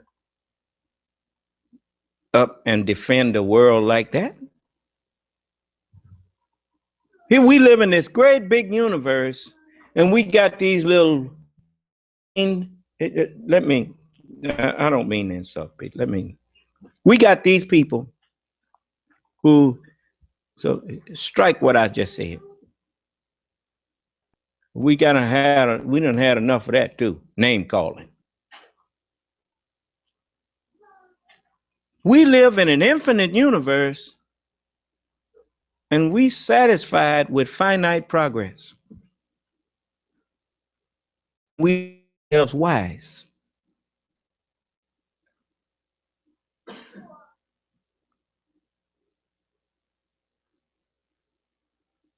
I mean, we haven't even scratched the surface of our own solar system, let alone other galaxies. And we never will, as long as we have a petty mind that only thinks of me, me, me, me, me.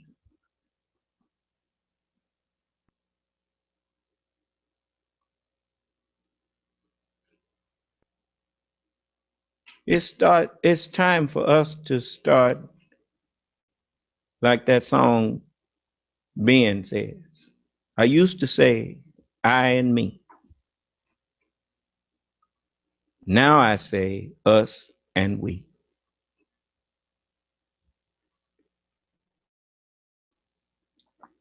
That's the way we have to think now.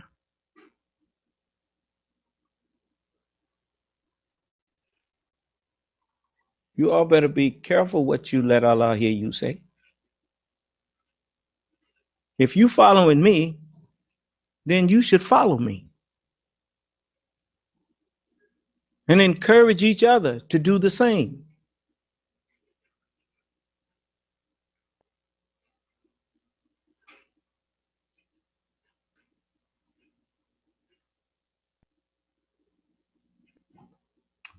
Now I want to let you hear brother talk a little more. But a man is known by his works. These works testify to his great love of the Honorable Elijah Muhammad, Master Father Muhammad, and to whom praise is due forever. And I wouldn't be here if we didn't really, underneath it all, love each other. And let me say, the future is better than the past. That's right. We are starting anew. Understand something. Anytime a man tells you, now I want to say this to Minister Farrakhan, what you're suggesting is that people forget the past and concentrate on the future. The Honorable Elijah Muhammad, what's another word for the past? It's history, isn't it? The messenger said, if you want to know about a thing, a person, a place, or a thing, I'm adding that part to it. He said, study the history of that thing, and that is the best rewarder of your research. In order to know what to expect from a person, a place, or a thing in the future, you have to study what it did in the past. So you never let a person tell you, and I'm tell you, Minister Farrakhan, you should not, you can't on the one hand say that you know a man by his works, which is his past. Then on the other hand, say that the future is better than the past. No. The only thing that you can say is that the future will reflect the past. Do you understand? You're not going to separate the past, the present, and the future are actually one.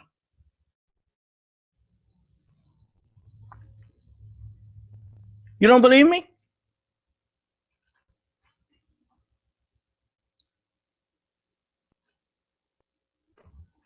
Five, 4, 3, 2, 1.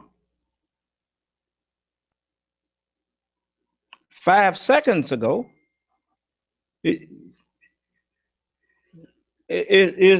was at one point 5 seconds to come.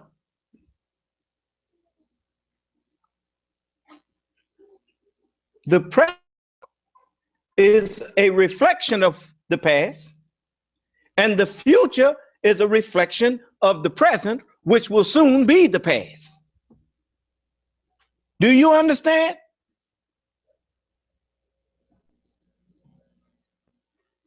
You don't have to wonder what brought a person to the condition that they are in. Look at the history of events. Look at their past. And that it's just like when you walk outside in them woods there. They follow you by looking at where you been. Then every step you took is what got you to where you at. Huh? So the messenger, he told the truth. History. That's what everything is fast becoming. I mean, every second that passes by, history is going into what? History. Right? So if you don't study the history, if you're going to forget the past, to expect for the future.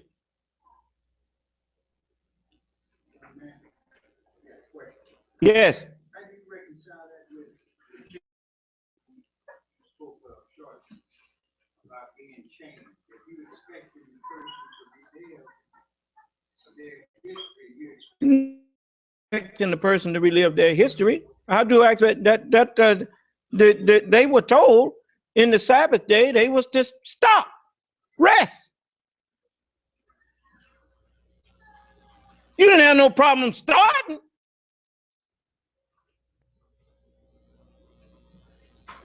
They boasted that they had a written destiny, a manifest destiny. If you start when you were ordered to, then how come you can't stop when the one who ordered you to start, you started? Well, he ordered you and told you when to stop. As Allah said, why didn't you submit when I commanded you?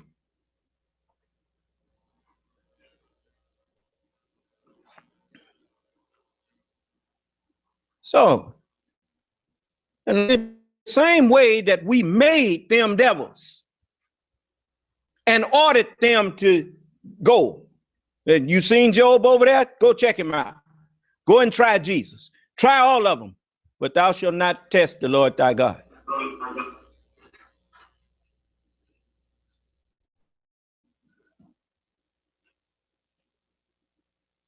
He even said, he quoted back to Allah what Allah had did to him. He said, my Lord, since you have judged me to be Aaron, I shall certainly make evil fair seeming to them on earth and cause them all to deviate, except thy servants from among them, the purified ones. And he did just like the military taught us to do. When Allah made him, he quoted back to Allah what Allah had made him for. It's just like when they said, march into child. We said, sir, march into child. Aye, aye, sir. That way, if we misheard him, we ain't going to quote back to him what he said. We going to quote back to him what we thought we heard, and he can correct us. Right?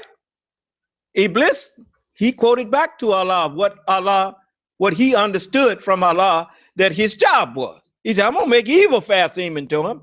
He waiting on Allah to tell him, no, that ain't what I want. But Allah told him, he said, that's a right way with me. Meaning, okay, I'm going to do it. And he did it. And then Allah told him, 6 days shalt thou labor and do all, not my work, but do all thy work. You notice, even in this world, a contractor, when he contracts a job, he have to tell the one who contracted him when he's going to be finished. Don't he? So, well, how long is it going to take you? He said, well, I'll be through in 6 months. Right? If he go over that, he gets charged. You know, right? He lose money then because he's working overtime. The white man, he's good at keeping time. He have to be good at keeping time. He was taught how to keep time because he was put on time. You don't hear him arguing with me. Now, I'm not expecting him to. Who's that with their phone off mute? You got your phone off mute, brother. You don't hear him arguing with me. He knows he was put on time. And so when we told him to stop working, he can't make himself a righteous person. But, you know, you can stop doing what you're doing. That don't make you righteous just because you stop. Cancer don't stop being cancer just because it takes a recess or because it is what they call in remission. It's still cancer. but it have stopped its spread. Do you understand? And they say it is in remission. Is that right? Well, if it goes in remission, then now they can begin to work on eradicating it. Right? Okay. Well, once he stopped his work, then he's obeying the order. Now I can remove, as the book says, I make all things new. He don't do it, I do it. If any man be in Christ, he'll be a new creature. Change his mind, and you change his nature. Do you understand? You see? So I don't say things that is not verifiable. Everything I say to you, the scripture said it first. If you make something new, then that thing is just like that old car that they crushed at the junkyard. It goes into making them new ones. That material that is made of, that material is going to be there. That material it just don't endure in that same form. You understand? It becomes a new thing. And so it's just like me. I was made new. I'm not that little boy and on the Art Link letter house party and grew up and went to the junior high and high school and went into the Marine Corps. I'm not that same little fella. The mind that's in me is different now, which makes the actions that you see from me different. You see? So I don't care what you used to do. If you stop all of that, you know how everybody say, I'm doing my thing. If you stop doing your thing and humble yourself, then I will give you that which will make you a new person. Then the messengers of God will be your head, the head of every man. That's what, see, ain't no competition. You got these people running around here running for office to be over people. That's just temporary. That's why your world was going on. But the head of every man already was chosen by God. Every messenger was brought a part of what was going to eventually be in the head of a human being that survived the lake of fire.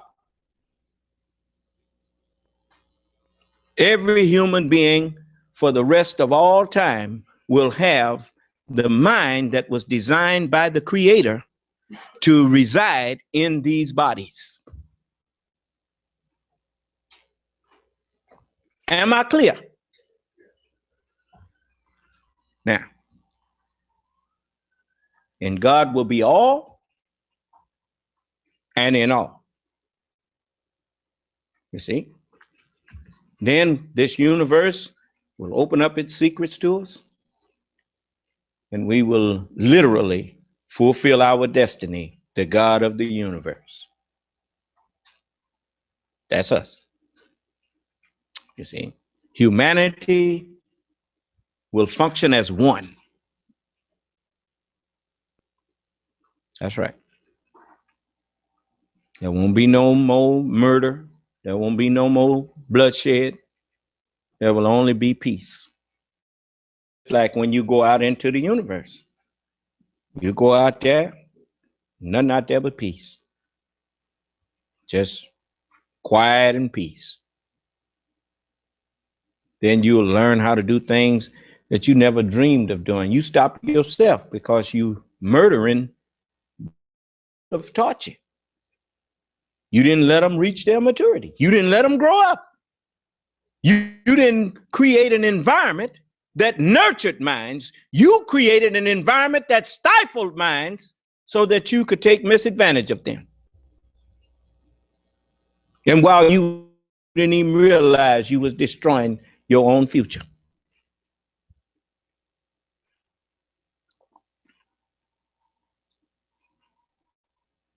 I'm living proof of that.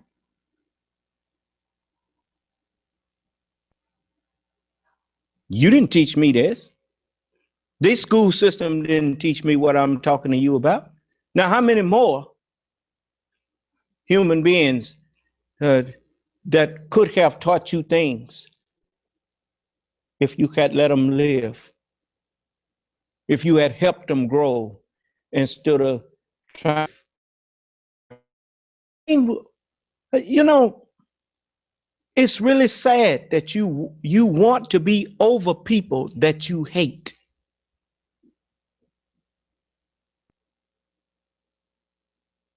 You are really sick.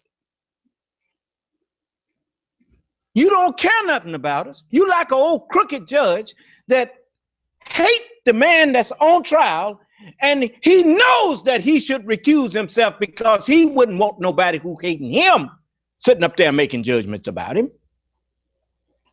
Huh? But he stay there and misuse his position. If I hated white people, I couldn't judge them.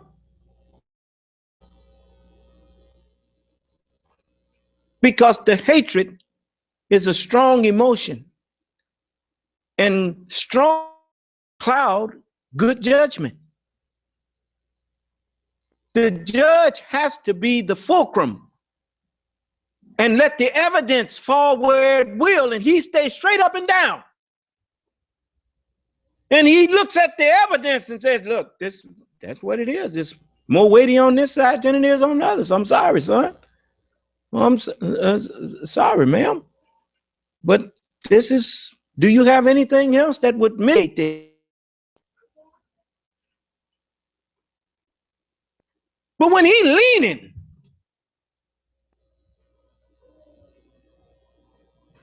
well, then the balance becomes off. Right?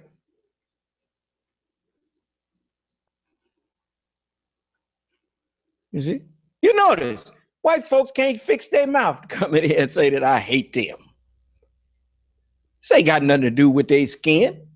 It has to do with the wickedness that some of them doing. And still trying to do while I'm standing up here trying to save their life.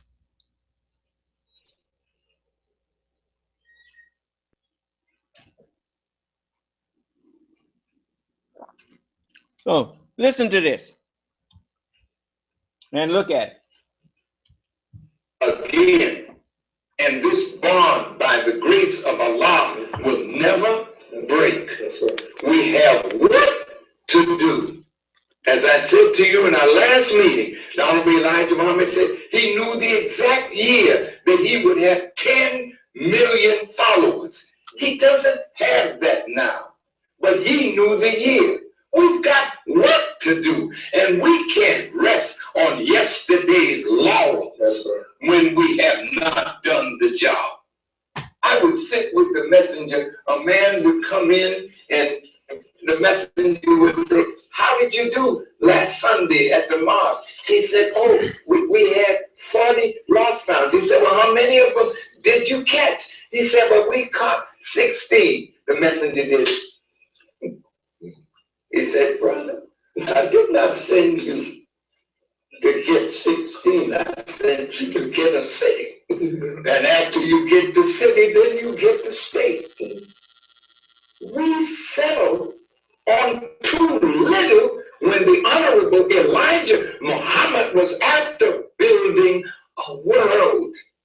Why did he ask you you in the student enrollment. What is the population of the original nation in the wilderness of North America and all over the world? And you said 17 million plus the 2 million Indians, making a total of 19 million in the wilderness of North America, 4,400,000,000 all over the planet Earth. Then he asked you the population of the colored people. In the end, he said, I am the messenger of Allah, not to the few. I am the messenger of Allah to you all. He's the messenger to the Muslim world. And there again, if they believe, him and Munir believe that the Honorable Elijah Muhammad was the messenger of Allah to us all,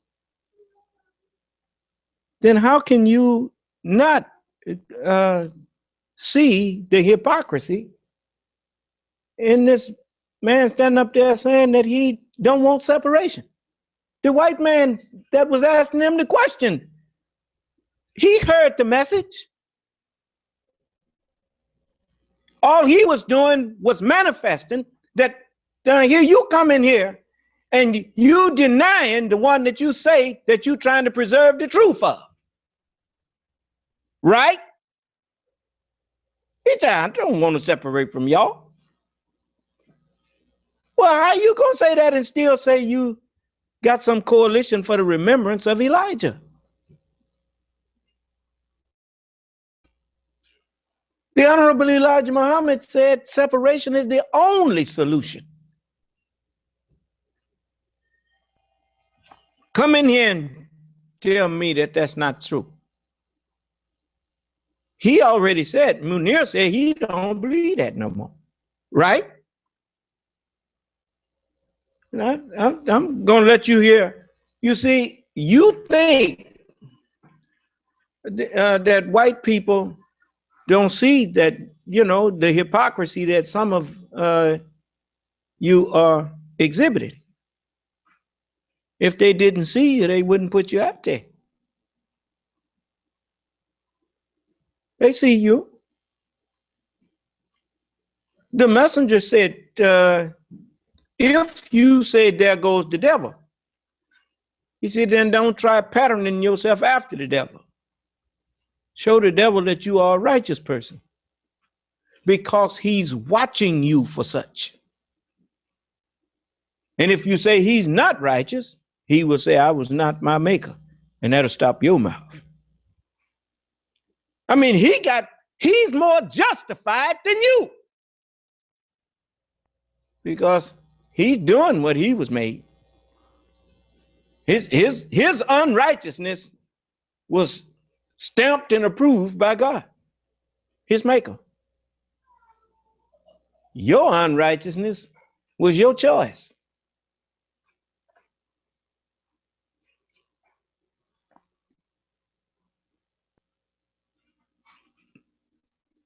Anybody disagree with me? You choosing unrighteousness while I'm standing up here. The white man, he ain't saying a word. He can't say nothing. He ain't gonna tell me he not that. Let him come in here and tell me he ain't the devil. I know who the devil is. We made him. We ought to know. But what's your excuse? You know the history of what they did to us. And yet you're going to sit there and say you don't want to separate from them?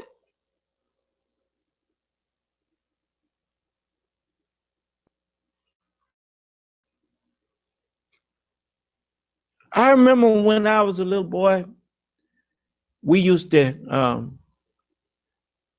I'm not just talking about me. Most of y'all done heard it before.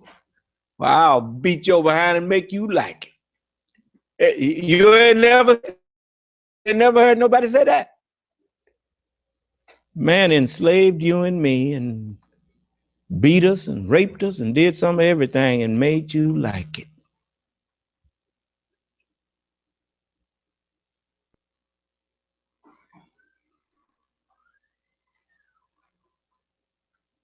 It's time that you wake up.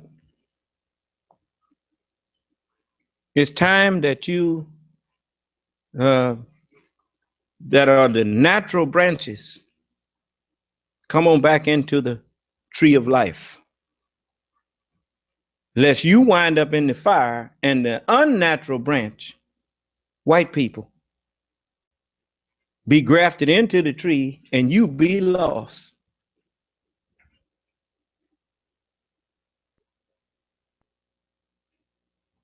Now you listen to this. He's the messenger to the world of Buddhism, Christianity. Why would it be in your lessons if there wasn't meaning for it? We got work to do that will take generations to complete. So stop holding back. Let's unite and get the job done. You know, Brother Mills. You know, you like to invoke the Honorable Elijah Muhammad, many of you. You always like to invoke the Honorable Elijah Muhammad. Many, they try to do that. Let me let you hear something here. I notice I don't never hear you invoke this.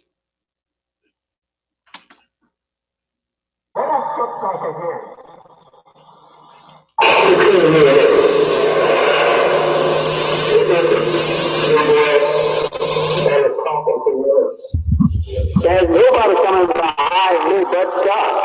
I better tell you that. God, I better tell you that. Little boy that is talking to you. There's nobody coming behind me but God. I better tell you that. Talking to you. There's nobody coming behind me but God. I better tell you that. Nobody coming behind me but God. I better tell you that.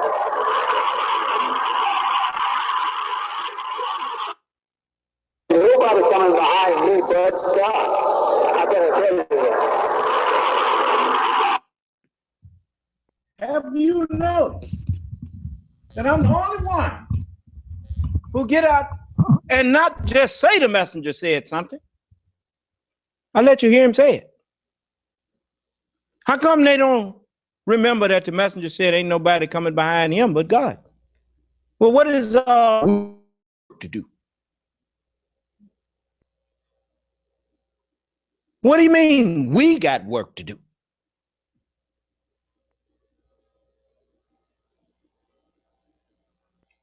The Sabbath day is the day that the Lord have work to do. You notice, ain't none of them coming in here arguing with me or disputing with me about what I'm saying. You can't even drag them in here.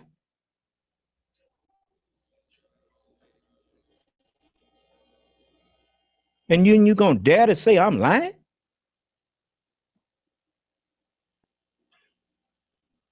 Let me let you hear some more from him.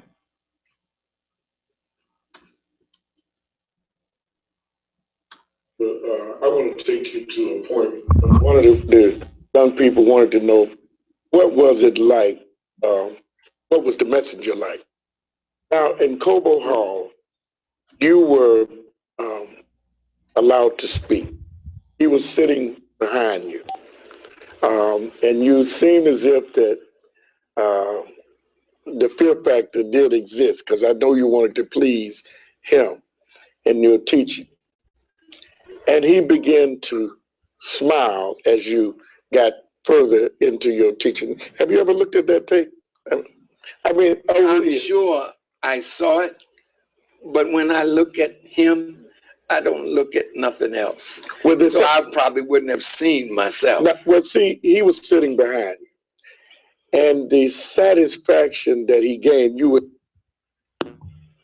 I'm going to tell you, that's one of the biggest problems that most of you had. What he just said there. When I look at him, I don't look at nothing else.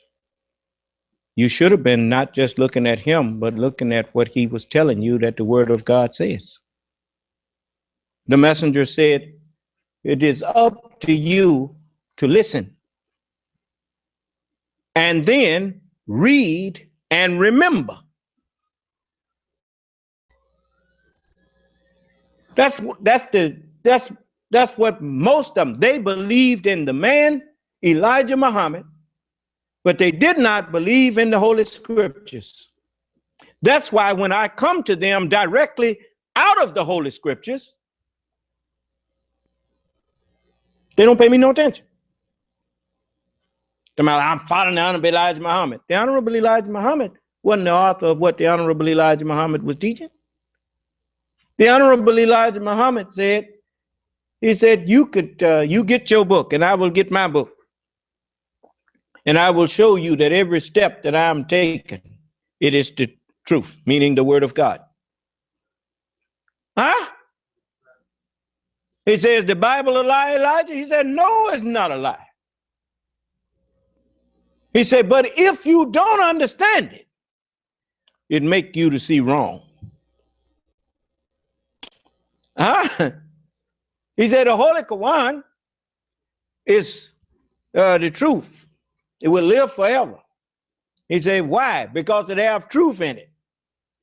And I will not say it have some truth in it. It's all truth. Yeah. People say, well, he picked the Quran over the Bible. The Holy Quran reminds you of what's in the Bible. So he didn't have to say that the Bible is truth. He told you that some of the prophecies in the Bible will fade out. Why? Because they were prophecies. And once they are fulfilled, then they are done away. Do you understand? But there are truths in the Bible that will live forever. I mean, you ain't gonna, what you think, gonna be forever saying this gonna happen, this gonna happen, and this gonna happen? What about after it happened? When God himself come, then there ain't no need to prophesy of something else coming because he makes all things new. What that mean? He's gonna guide it. He don't have to prophesy and tell you, you just start following him and doing. That's what, but anyway, we took the nation from them. You heard him say that the nation of Islam don't exist no more. That's what, did I let you hear that? Well, he sure said it. I will play it again. Just a moment. See, I think I got it still here. Glad I don't do the website, not because I don't want to, I don't know how. You know, so just saying that, but can you see though how some of the statements on that website would be disturbing to people? I would see that if if you didn't look at it in context and when it was and the conditions of at that time. You know, I told you that I don't go around acknowledging the 3/5 of a human being, but that's there. You know. Okay. And so I do my best. Mr. Chairman, may I comment there? Yes, I think, and I had a great conversation with Senator Bivens also, and I think it's important that we restore our history and that we make it available. And a lot of our history isn't pretty. A lot of our history is a lot of hurt and pain, but it's the history. And as a historian and an archivist, if they're not his comments, then I don't see why it's a problem based on something a leader of our community said some years ago, based on the lifestyle that was given at that time. And if we think about religion, I think so many of us share so many different religions. That's the beauty of all of us. We have different beliefs, we're diversity, and I think that's what the Human Rights Commission is all about. It should be a level of diversity. Ain't nothing beautiful about people having all them false beliefs in God. See, Tomas, she think that's the beauty of our people.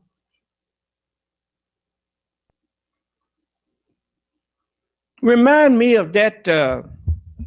That reminds me of that story of the king that was walking around naked with nothing but a crown on, and everybody was telling him how beautiful his suit was. Until a little boy spoke up and said, "Oh, he's naked." Then he got embarrassed and went on back in there. What's beautiful about confusion? Anyway, let's let her talk some more. Diversity that has a reflection on many different walks of life, many different religions and backgrounds and beliefs, because that's what the state of Illinois looks like. That's who we are. We're not a one-sided or one particular group or person or belief. And so I like to hope that we can move from Mr. Munir's adoption. I've not heard from any other members that he's served with. This is a reappointment. We've not heard that there's been any challenges with him on the commission, and I hope we could move forward with this reappointment. Thank you. Senator Ryder. Thank you, Mr. Chairman. Good morning. Good morning. I want to follow up actually on some of the things that Senator Bivens asked you about, but a theme that actually Senator Lightford raised. I've looked at your website. In fact, I have a copy of the printout here. It talks about what Muslims want. And there are several declarations in here that start all we want, and then there's different things in here. And now first I ask, you're part of the group that originated this website, correct? I guess you would say that, yes. Okay. I have a website, crowtv.org. Okay. Yeah. Okay.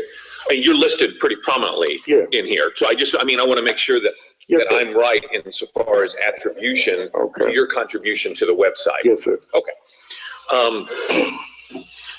Who's the we? What do you want? Who's the we? That was the 1930, the Honorable Elijah Muhammad and those that he was with. The man that was put in jail for teaching his own children on 11th and State. The man who was sent to prison for something that he was too old to go to the war. That's the man, the Honorable Elijah Muhammad. Okay. I was not born. Okay. Yeah, and I've shared with you, and I think Senator. See, now he's ducking the question. The man just simply asked him, "Are you part of that we?" That's what he was asking. Who is the we? It's the Honorable Elijah Muhammad and all those who follow him. Right? The man knew the answer to the question. That's one of the things they teach. You know, most of those senators and congressmen are lawyers. They've been in law school. And one of the first things they teach you in law school is don't go on fishing expeditions. Every question that you ask, you should already basically know the answer to it. That's why they do depositions and stuff. Building a case, you ain't building a case if you don't know what question that you planning on asking, what the answer to it is, and what you're building up to. It's just like every board that a man takes and cuts in and to put it in a wall, he knows exactly where he's gonna put that board, and he knows what it's for. You don't ask him, where are you cutting that board? I don't know. I'll figure out what I'm gonna do with it later. No. Everything he's doing is working on that building that he's putting up. That's why they called it building a case. Now that man knew what the answer to that question should have been. And watch him manifest here is trying to somehow now distance itself from the Honorable Elijah Muhammad. So just listen. I said it much better than I could have ever said it, of what I do You know, I didn't put the website together because of that. Told you, I don't do that. But that's a biography, if you look at it, of the Honorable Elijah Well, Muhammad. no, actually, the section I'm referring to is absolutely not a biography. That would be where the person. Just say the biography of the Honorable Elijah Okay, Muhammad. if I could finish, Okay. but while you and I have a conversation here, But and it you'll does, understand, Senator. excuse me, you'll understand where I'm going with this. Okay, it says, I mean, a biography is who a person was, where they were born, maybe what they believed in. Okay. This is, I'm just. What they believe in. Okay. Okay. When it says we want, I'm simply asking. I'm not trying to make a point here. I'm asking for information. Who is the we? Is that Muslims? Is that the creators of the website? Or is it just Elijah Muhammad, but you're just using we rather than he? Well, he certainly wrote it, the Honorable Elijah Muhammad. See, there is no Nation of Islam since he's no longer here, as the archive is like. That's one of the, it's like that. In 1975, that ended that. He was the Nation of Islam. He is the Nation of Islam. That's a point that needs to be made clear. You heard that? There is no Nation of Islam now. The Honorable Elijah Muhammad said that the nation is going to go all the way down to almost nothing. What is almost nothing? Do it mean it ain't there no more? So where he getting that from?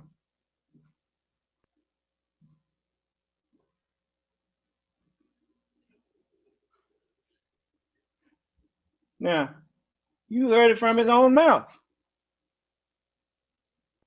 Now, why should he be put out there as somebody who speaks for the Nation of Islam that he say don't exist no more?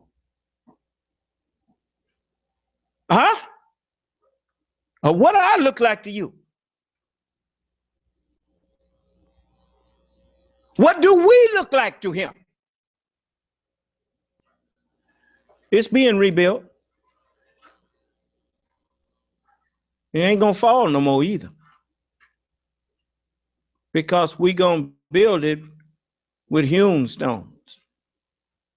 We gonna build it with sincere people who ain't after the money, who ain't after the house, who ain't after the trinkets, but who really want to be righteous and who really want to serve Almighty God Allah. You see? That's the Honorable Elijah Muhammad told him. He said, don't worry, it will be rebuilt, never to fall again. You remember that house we was remodeling after Mr. King drew up the blueprints? And he started telling us what to tear down. And we wind up, I mean, the owners of the house, they'd come by there every day watching us tear their house down. We was remodeling. And one day they came out there and it was one wall left standing. And he said, man, y'all done tore down my house. and we told him, we said, well, that's the only one that the blueprint that Mr. King drew up. That's the only one that he said we could use. And so it was almost to nothing, one last wall. And then we added to that wall and began coming back up with new framework, right? And so likewise, you know, I'm the one that the messenger knew he wasn't gonna lose. He told them back in 73.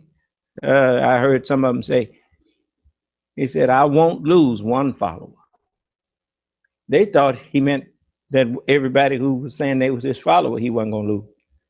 But he meant one follower. As he waited 40 years from 1933 to 1973 was 40 years. And so he said,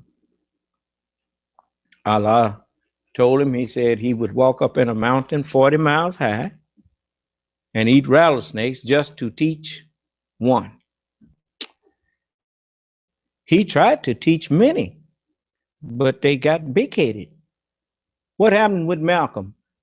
He taught Malcolm, and Malcolm turned on him, right? He taught that fella that farmed them 5%. What is that, Charles Clarence 13X? He went out there and started teaching himself and claiming he was something.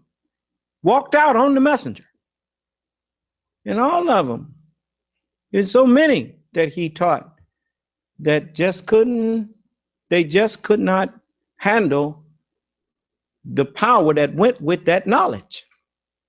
You know, it empowered you. You know, a child, you could see a little child with the messenger's teaching, standing up talking to grown people and hold their attention for 3 hours and whatnot, with what the Honorable Elijah Muhammad was teaching. It gave all of the members of the nation power over people. Everywhere you look, you see brothers out there holding meetings on the street and people listening. And it just was too much. It was too much for them. That's why Allah told the messenger, if you can find one that you can teach it all to, he said, I will widen your circle. And that just another way of saying that one that he find, that would be the one to expand and add to what the messenger was teaching. That's me. I'm the only one who can add to the messenger's teaching that his teaching condemning. You see? You know, it's just like the people who used to question me about the flag and whatnot. They don't understand it. I understand what the flag is. They the one didn't understand. I don't do nothing that I can't justify and that I can't make the messenger bear me witness. He told them that the Lord was going to be in the nation of Islam and it would be one of them. I was one of them. And I don't care about what they say behind my back. Why don't they come in here and say it to my face?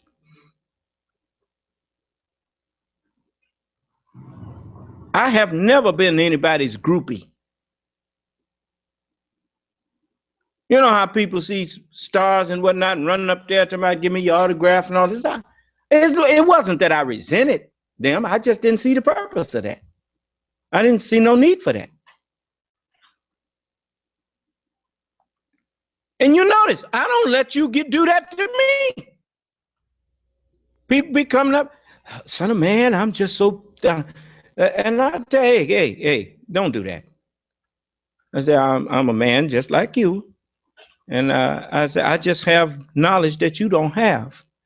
But, you know, you don't have to be all starstruck because I come around. Just, you know, I'm just as pleased to meet you as you are to meet me. And I'm going to tell you something else. If you don't relax when you come around me, you make it where I can't relax. I like to be comfortable. And in order for me to be comfortable, you got to be comfortable. You know, and if we both comfortable, then we can sincere dialogue or conversation with each other instead of, you know, you being all starstruck and not really saying what's on your mind. You understand? I want you to be honest when you come to me. You notice, you can look up at stars and man, you can ooh and ah over them stars and whatnot. You can't even look up at the sun like that. It hurt your eyes and it will blind you. Because the sun was not put out there for you to worship and look up, I should say, be starstruck over. The sun was put out there to show you what's in, sit up and judge the sun. Nobody walks outside and says, whoa, the sun is beautiful. That ain't gonna. You go outside most of the time and never get a sun a second thought. Ain't that right? And yet, that's the light of the world. That's the way you do me. You don't give me a second thought. And I'm the only one that's giving you light for the Holy Scriptures. I've enlightened the whole world on what the Scriptures is. And you never even give me a second thought. Well, like the sun. You see? The sun is there to show you the beauty of Allah's creation. The beauty of Allah's spiritual creation, which is the Holy Scriptures. You'll notice, you beat that child when he do something that you told him, you first warned him, don't do that. When they do it, then you say, didn't I tell you not to do that? Well, what is happening? If you let them do that, and you know it's the wrong way, and you don't correct them, they're going to keep doing it, and that's the way they're going to grow up doing it. And so you are actually sending them to hell. You're sending them into misunderstanding. But as you correct them, you're delivering their soul from hell. Thou shalt beat him with the rod and shalt deliver his soul from hell. Huh? Yeah. So now, you heard him say, ain't no nation of Islam. Let me let you hear him a little more. Just a little bit. Are you part of that? I'm an archivist. You're not part of the Nation of Islam? We don't call it the Nation of Islam. What do you call it? I call it the Coalition for the Remembrance of the Elder. Are you questioning what my religious beliefs are? No, I'm trying to find out whether or not the statements here that say we want, whether or not you feel like you're part of the we. Maybe I should have started that way. Yeah, maybe you should. Let me say this. The most prominent part of that this man asked me about was, did I believe in separation? Am I a person that's functioning like I believe in separation, sir? That's the part that I don't understand you didn't address when we talk about the 3/5 of a human being. Do we talk about George Washington, who owned slaves, Thomas Jefferson? Actually, if he checked the history, he would know that that wasn't so much as relegating black people to 3/5 of a human being. It was saying that they would count the black man's vote as 3/5 of a person. Do you understand? And that's a whole different thing. You know, if you're going to argue something, you should know what you're arguing. But once he denied being a member of the nation, hey, leave him alone. What are you doing? Oh, go see what your dad wants, man. That once he denied the Nation of Islam, he said, we don't even call it that. He said, well, what do you call it? I mean, it's a man that claimed he believed in the Honorable Elijah. The Honorable Elijah Muhammad called it the Nation of Islam. Right? But what do you mean you don't call it the Nation of Islam? What are you out here representing? He does not represent the Nation of Islam. He just said that. So don't be associating him with us. Right? You can't deny me on one hand, and then on the other hand, when you think you about to get some benefits, say I'm with you. We call that fair weather friends. I've never been a fair weather friend, and I don't like them and don't want them. They got a saying in this world. In for a penny, in for a pound. If I'm with you, I'm with you. Even if the gang come after us or whatnot, well, we go down together. I ain't gonna run out on you.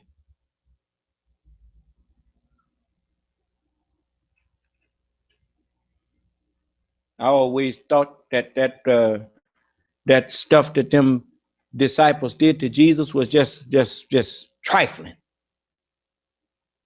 Sit up there and got all that benefit from him, and oh Lord, we love you and whatnot. And then the minute that Jesus have to suffer, they all deserted him. Some disciples, huh? Don't come telling me nothing about Peter and all them people. You notice the Holy Quran don't mention him. Jesus already cooked that goose when he said, whosoever shall deny me before men, I will deny him before my Father, which is in heaven. Or don't you remember that? Okay, then. All right.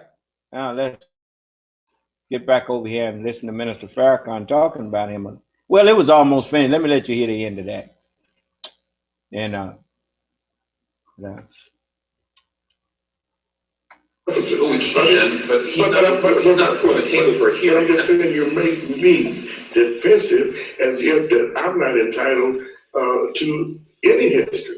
Sir, I promise I'm not doing that. Well, that's the way it appears to me, sir. Okay, I'm simply asking. You consider yourself part of the wheat. It's not an attack. I'm just asking whether or not you consider yourself part of it. That's it. Yeah, well.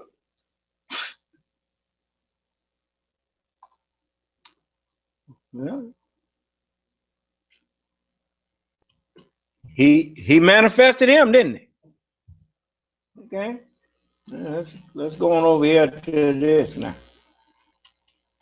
Just beginning to be the national representative. I don't think he had even given you the title yet, but it was, and since this young person wanted to know what was it like, but always knowing that you had to try to shine, as we discussed, that they said, well, you know, he could always act. And, you know, and you was saying that, well, if I'm acting, then maybe you should try this.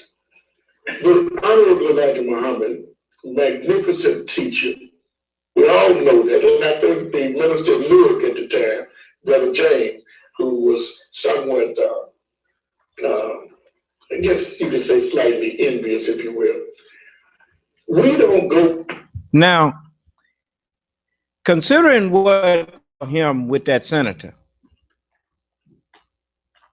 what does that make the praise that he's sitting up a few days ago with Minister Farrakhan praising the messenger?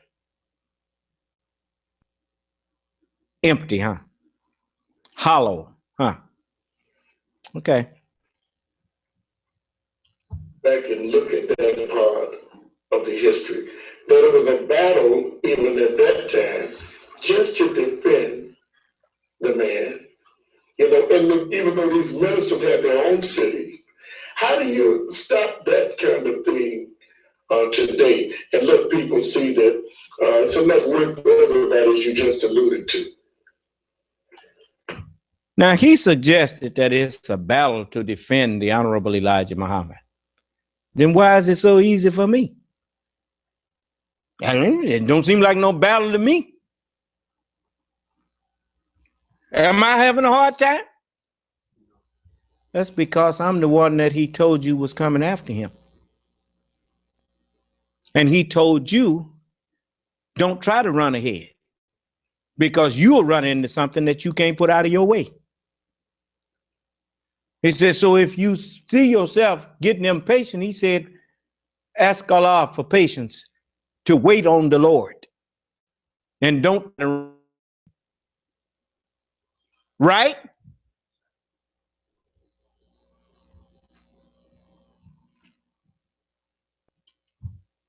Oh, brother, in our lessons.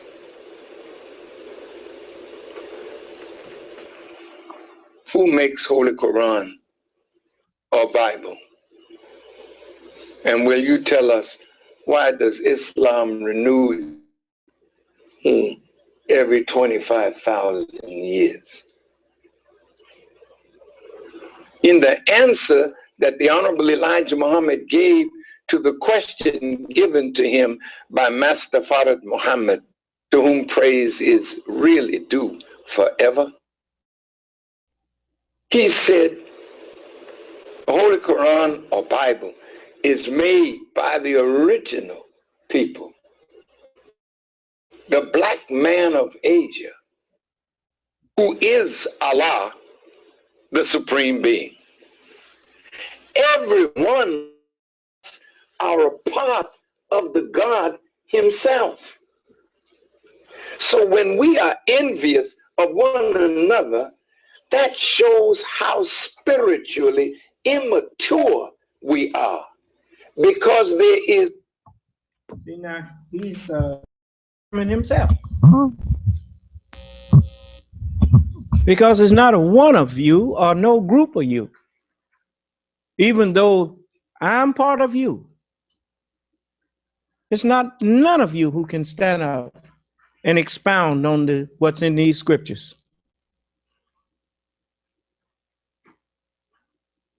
Because none of you understand them, which should tell you that even though part of the body, you ain't part of the head.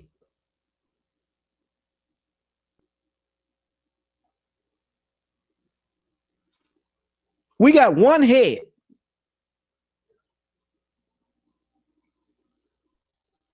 All of the messengers of God, they are my faculties. Just like your faculties are located where? In one head.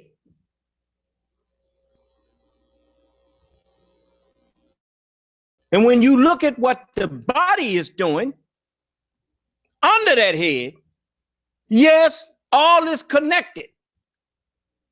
But there's only one member who sees, hears, speaks, and calls to act. And that one member is the head of all. You used to sing a song when the saints go marching in. And one part of it says, when they crown him Lord of all. When they crown him Lord of all, Lord, I want to be in that number. When they crown him Lord of all. See, you've been singing the truth. You've been, as the book says, this people draweth nigh unto me and honor me with their lips, but their hearts are far from me.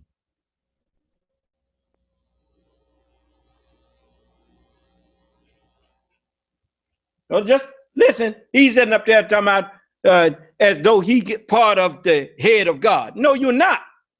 No, he's not.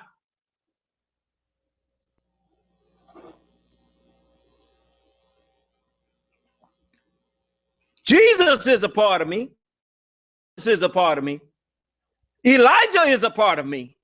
As he said, he delivered the last message and then joined with God. If you want to talk to any of them, you have to talk to me.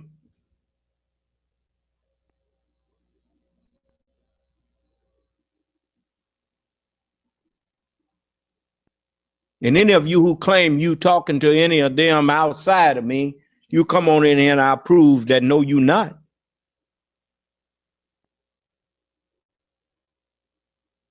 They wasn't sent to bear no witness to you. They was told to bear their witness to me. Jesus told Nicodemus. He said, man, said let's go here to the 3rd chapter of John.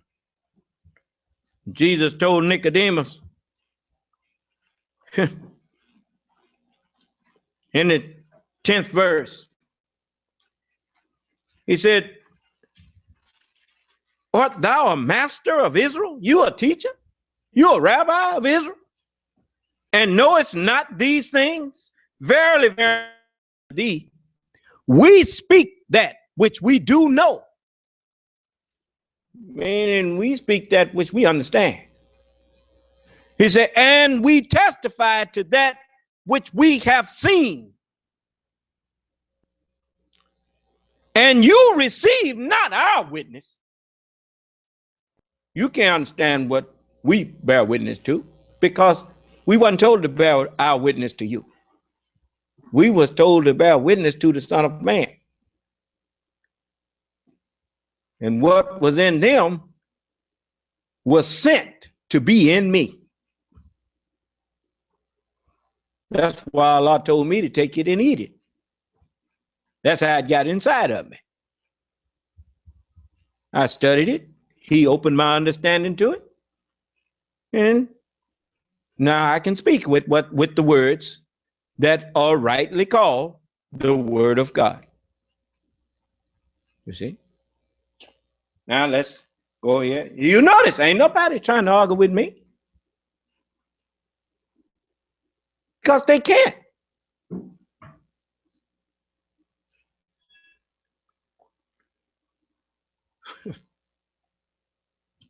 No creature that God made that he didn't put a bit of himself in that creature. From the ant to the bee to the flea to the worm to the 5 planets, none of which are greater than the human being.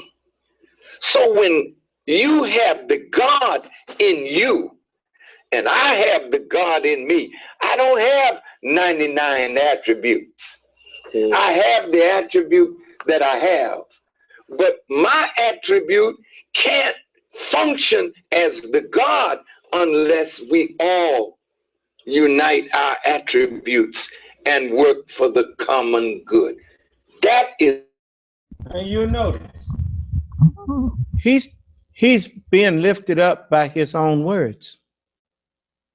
If you ask him to show you in Allah's word where Allah said what he's saying, it ain't in there. All you all put together ain't functioning as Allah.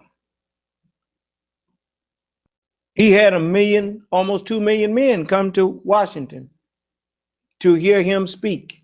And what was his words? Just go back and join with something. So he called them all there and accomplished what? Nothing.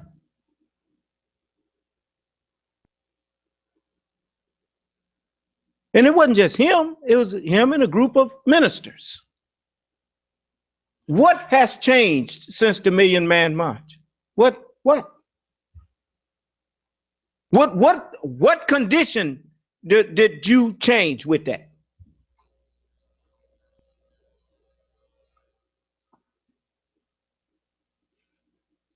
You think I'm saying this out of jealousy? Is that what you think? If you can show me something that you accomplished, then you could say I'm jealous. But jealous of what?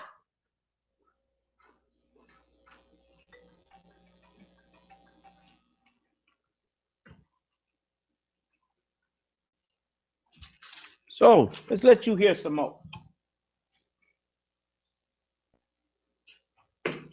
When Allah is present. So the Honorable Elijah Muhammad, during the theology of time, he said, he was talking on the board about one and in motion, and it made a 6. And then he taught the atom, and it cracked into 10 million parts. Then he said, you have Allah when you have 10,000 in unity, fearless, Allah will be present. You don't need more than 10,000. But we have to be fearless and righteous. So envy is stupidity. Envy is backwardness. How can I envy my brother for the great work that he has done on behalf of the man that I love? When I hear John Muhammad, sometimes on television, how could I envy him when he's representing what he learned from the Honorable Elijah Muhammad? I love you, and I'm anxious to sit down and talk these things about which we differ. How many times have we tried to get him to sit down and let's talk about the things that we differ?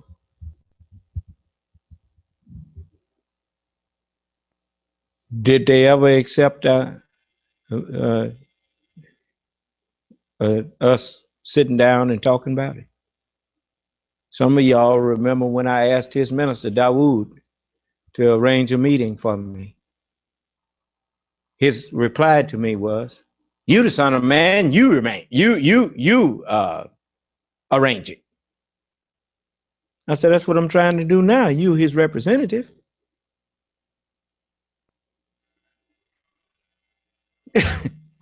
A poor, pitiful thing. You see all these empty words that you hear coming out their mouth.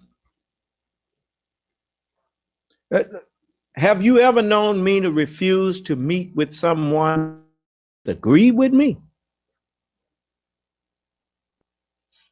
Those are the people that I said, bring me, didn't I?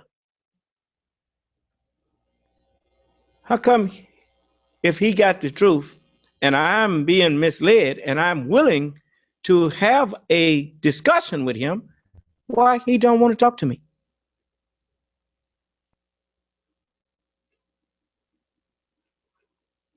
Because he wants to be up over people and he's getting plenty of money while doing it. And he don't want to give that up. Like so many others who have big congregations and whatnot that keep passing the bucket and making money and don't want to give that up. So naturally they don't want to meet with me because they figure they gonna lose all of that. They ain't thought about what they would have been gaining to meet with the Son of Man.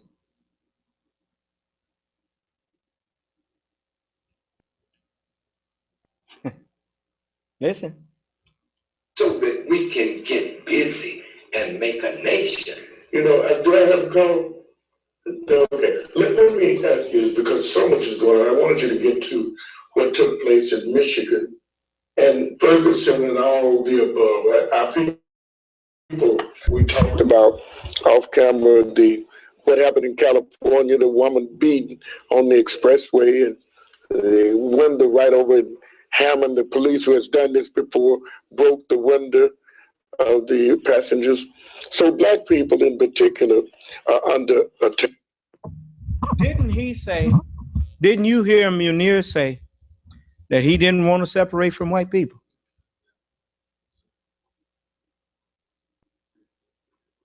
Well, if you don't want to separate from them and they kicking you and beating you and murdering you, and you say you don't want to separate from them, then why are you complaining about how they treating you?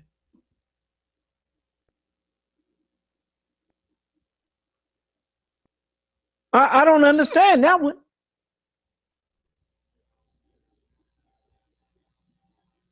If you're going to stay there and take that, when you say you don't want no nation of your own, you don't want no land of your own, then what are you saying?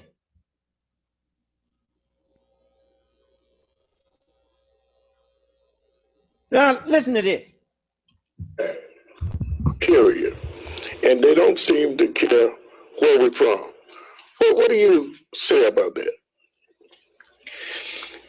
In fact, I know what you did about it. You brought a group of young black men and women together, which was something in itself. You didn't just walk the streets to show how you felt. You brought them to the mosque and then followed up on it, but that gets lost in the equation sometimes. So I give you a chance to. The Honorable Elijah Muhammad, Brother Munir, back in the 50s, was engaged in a controversy. Mr. Stoner, J.B. Stoner, the Imperial Wizard of the Ku Klux Klan. Mm-hmm. And in his, I don't want to call it debate, but in his defense of who we are and condemning Stoner for who he is, Stoner wrote back and said words, I'm not quoting it perfectly, but I'm going to paraphrase it as close as I can. He said, quote, "One day we won't be in sheets." Yeah. Susan time. He said, "One day we will be the police. We will be the judges. We will be the bankers. We will be running things, but the mind will be the mind of the Ku Klux Klan." Before Thurgood Marshall left us in death, he said, the Ku Klux Klan used to wear white. They now wear black. So the attitude, the mental state of the Ku Klux Klan is in the Supreme Court. And that's why all the gains of the civil rights movement. On the broadcast today by Brother Abdul Muhammad, a great a lecture called "Stop the Killing," he quoted J.B. Stoner writing to the police chief in New York City, telling him that we should hook up the Ku Klux Klan and the police, and in words, get these niggas in place. Now, have they hooked up? Yeah. They have indeed. Because it ain't about lack of training that police are killing you. He pointed out today that Richard Nixon said, we have to find a way to make black people look like the problem, but do it in a way that it wouldn't be recognized. Now today. Now, you notice, they want to go back. I say, you notice they want to go back and get something the messenger said in, was that 59? About 74. Let me show you something here.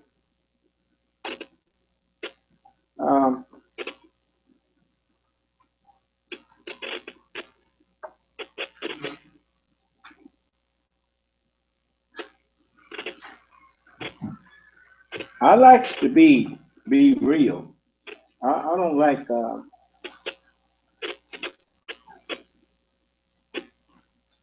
I don't like putting on airs.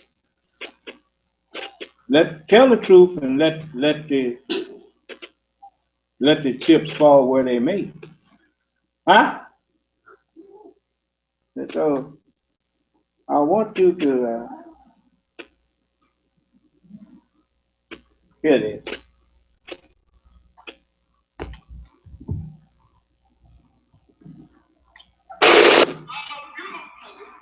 Black brothers and sisters who travel.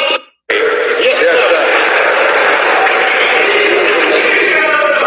I don't think that we have nothing to do but to honor and thank church that is written. Yes, sir. Now ye have found us. Now what must be done? We cannot sit down. We cannot lay down. Yes, sir. We must get up. Yes, sir. And go to work. Yes, sir.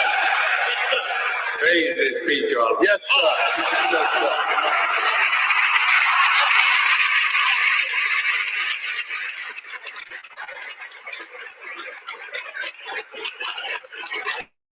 Want to thank the Chicago white people for making it possible for us to obtain the country club, for making it possible for us to get in such position where we can prove ourselves worthy of that position. Yes, sir. We thank them. They have did us a great favor. Yes, sir. I don't think that we have nothing to do but to honor and thank them for putting us in such position. Yes, sir. Go ahead, this is their house. And we are here teaching the truth. Yes, sir. They're not objecting to you teaching the truth. As we have white Muslims in America. Mm-hmm. And lots of them. We have them all over the world. Yes, sir. And they recognize and respect you. That's right. Go ahead, you must recognize. Yes, sir. Yes, sir. Go ahead, teach me.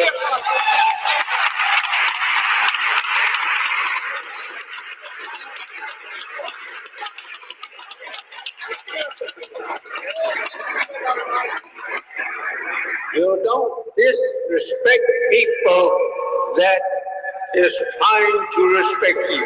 Yes, sir. I remember the last time that I was out to the airport. They let me and my followers get on first. Yes, sir. Now remember that flag is still flying over America. Yes, sir. Yes, sir. Honor and respect the man. Yes, sir. Yes, sir. Because he still have his flag. Mm-hmm. There's much that can be interchanged between them and us. Mm-hmm. In that way of respect. Yes, sir.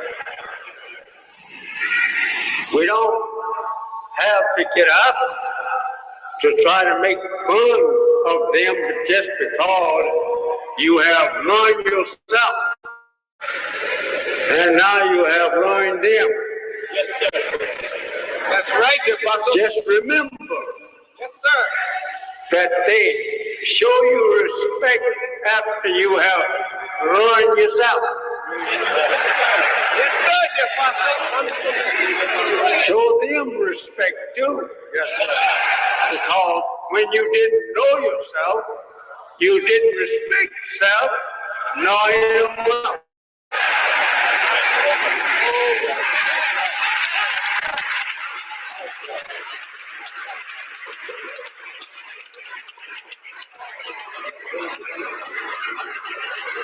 We used to disgrace ourselves and them too. That's right. Because we didn't know ourselves. Yes, sir. But now We respect ourselves and we respect them. Yes, sir. Praise be to Allah. Yes, sir. You go out there disrespecting the honor of this land. They are known as long as they're in power. Yes, sir. I think you will be showing disrespect for the honor that has been conferred. Yes, sir. And me, by God. Yes, sir. Thank you, dear Holy Father. Yes, respect everybody. And everybody will respect you. Right. Right. Thank you. Thank you.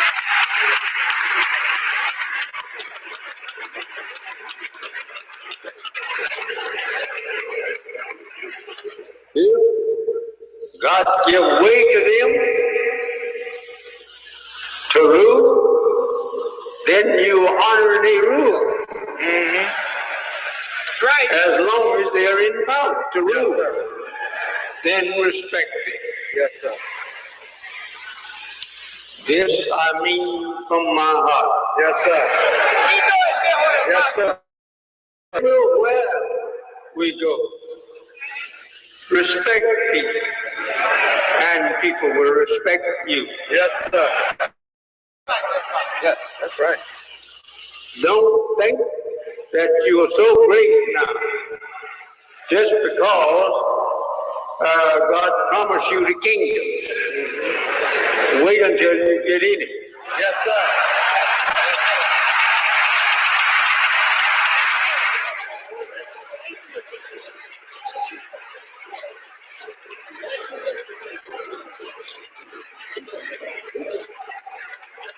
And again, you must remember that a ruler being dishonored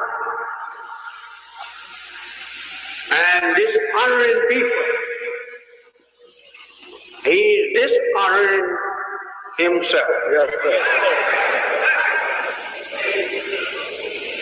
My beloved brothers and sisters, God has come and He visited us. He don't mean for us to waste our time looking to see who can we make mark of. Yes, sir. Yes, sir. Looking and try and show people that if you will mark disrespect, that God did not raise us up to repeat the same. Yes, sir.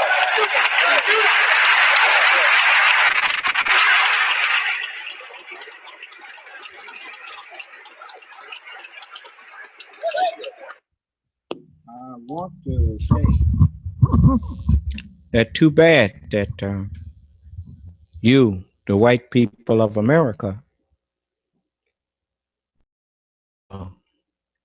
how you were being tyrannized by England, and Allah helped you throw their yoke off. And now what you did to England, I should say what England did to you, you have proven to be their children, that now you are following in their footsteps as you tyrannize me and my people. And you do that wherever you go because you have a big navy, a big army, and air force, and the arsenal. Like England had professional soldiers against farmers, but Allah brought them down at your hands. You had better remember that. No, I'm not telling you I'm going to do none of that to you. I don't have to. Allah told me don't pick up no kind of weapon. He said, my battles. And he's sent plenty of tornadoes this week, hurricanes this week, going on right now while I'm talking. So I'm not worried about your plans. I'm just reminding you that perhaps you will rethink what you planning to do to me and my people. And you used to believe in God, but I guess you got a little too much talents from him and decided that it was you instead of him. Okay. So Muhammad, he told us that you don't need to blame white people now. They say you free. Ain't nobody stopping. It's just like sitting up there talking about you tired of them beating on you women and all that kind of stuff. Well, why don't you separate? You say you don't want to separate from them, which means you're not tired of it. Huh? I'm tired of it, so I done got some place here to myself with me and my followers, and I stay out of their way. And I found out that works if you stay out their way. Be over there chasing his daughter. Man don't want you with his daughter. You know, get with your own woman. You don't like the education that he giving your children? Educate your own children. And quit jumping up in his face after he done built a suburb, talking about let me move in. Build your own suburb.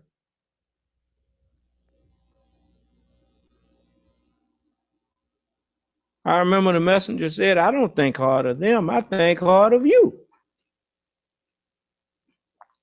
Sometime if you can't run the dog out your house, you have to leave that house to the dog. That's, remember White Flight? He say to us, he said, you're acting like dogs. Instead of you doing for yourself what you see other people doing for themselves, you want them to give you theirs. Why don't you make you one like he made him one?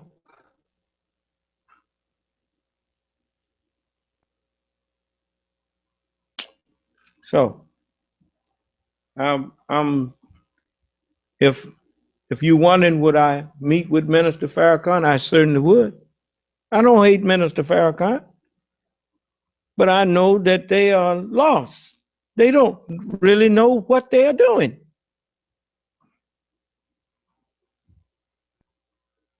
You always going to wind up lost if the only people you talk to is people who agree with you.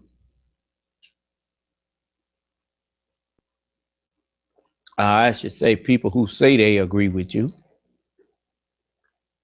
Most people that's around you that don't never disagree with you, when you ask them a question, they say, well, whatever you think. That person ain't no help to you at all. I mean, if a person is in charge and truly in charge, don't you think they know they are in charge? Then if they ask you your opinion about something and you tell them, well, whatever you think, then that's kind of insulting.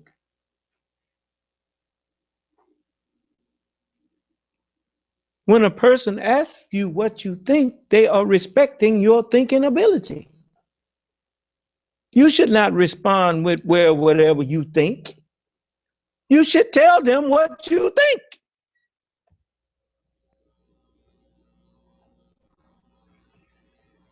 People who give those kind of responses wind up having their freedoms taken away from them.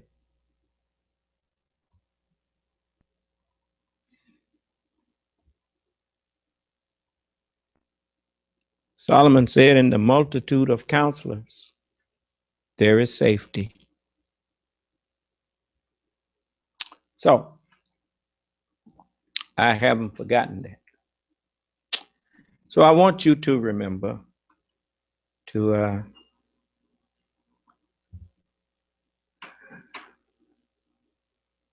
start using the knowledge and understanding that you are given and start thinking based on that knowledge and understanding. Because I don't ever want to walk up to you and I ask you about what you think about something, and you come telling me whatever I think. I already know that. Whatever I decide that's going to be done, that's what we're going to do. But I likes counseling. I likes to talk to people that I think are intelligent and get some input that maybe I don't see. Then I can make a better decision about what I want to do.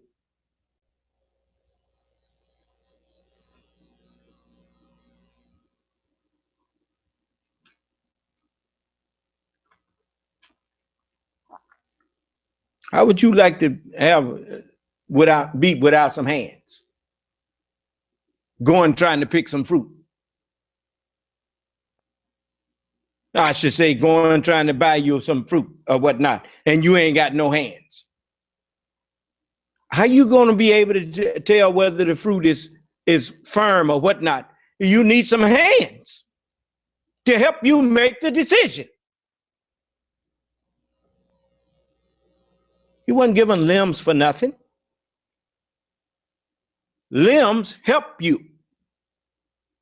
They are some of your advisors when you know how to use them. Okay, that's enough on that. Now to get back to you and your resting habits. I want you to get in the habit of knowing how to relax your mind and pick up problems and put them down. If you do that, if you learn how to pick up thoughts and put them down whenever you get ready, it will help you keep your sanity. You hear what I said? You got to know how to put things down. So may Allah bless us all and keep us safe and in our right minds. Yes. Brotherhood meeting tomorrow? Okay. Oh. Allah's salam alaikum.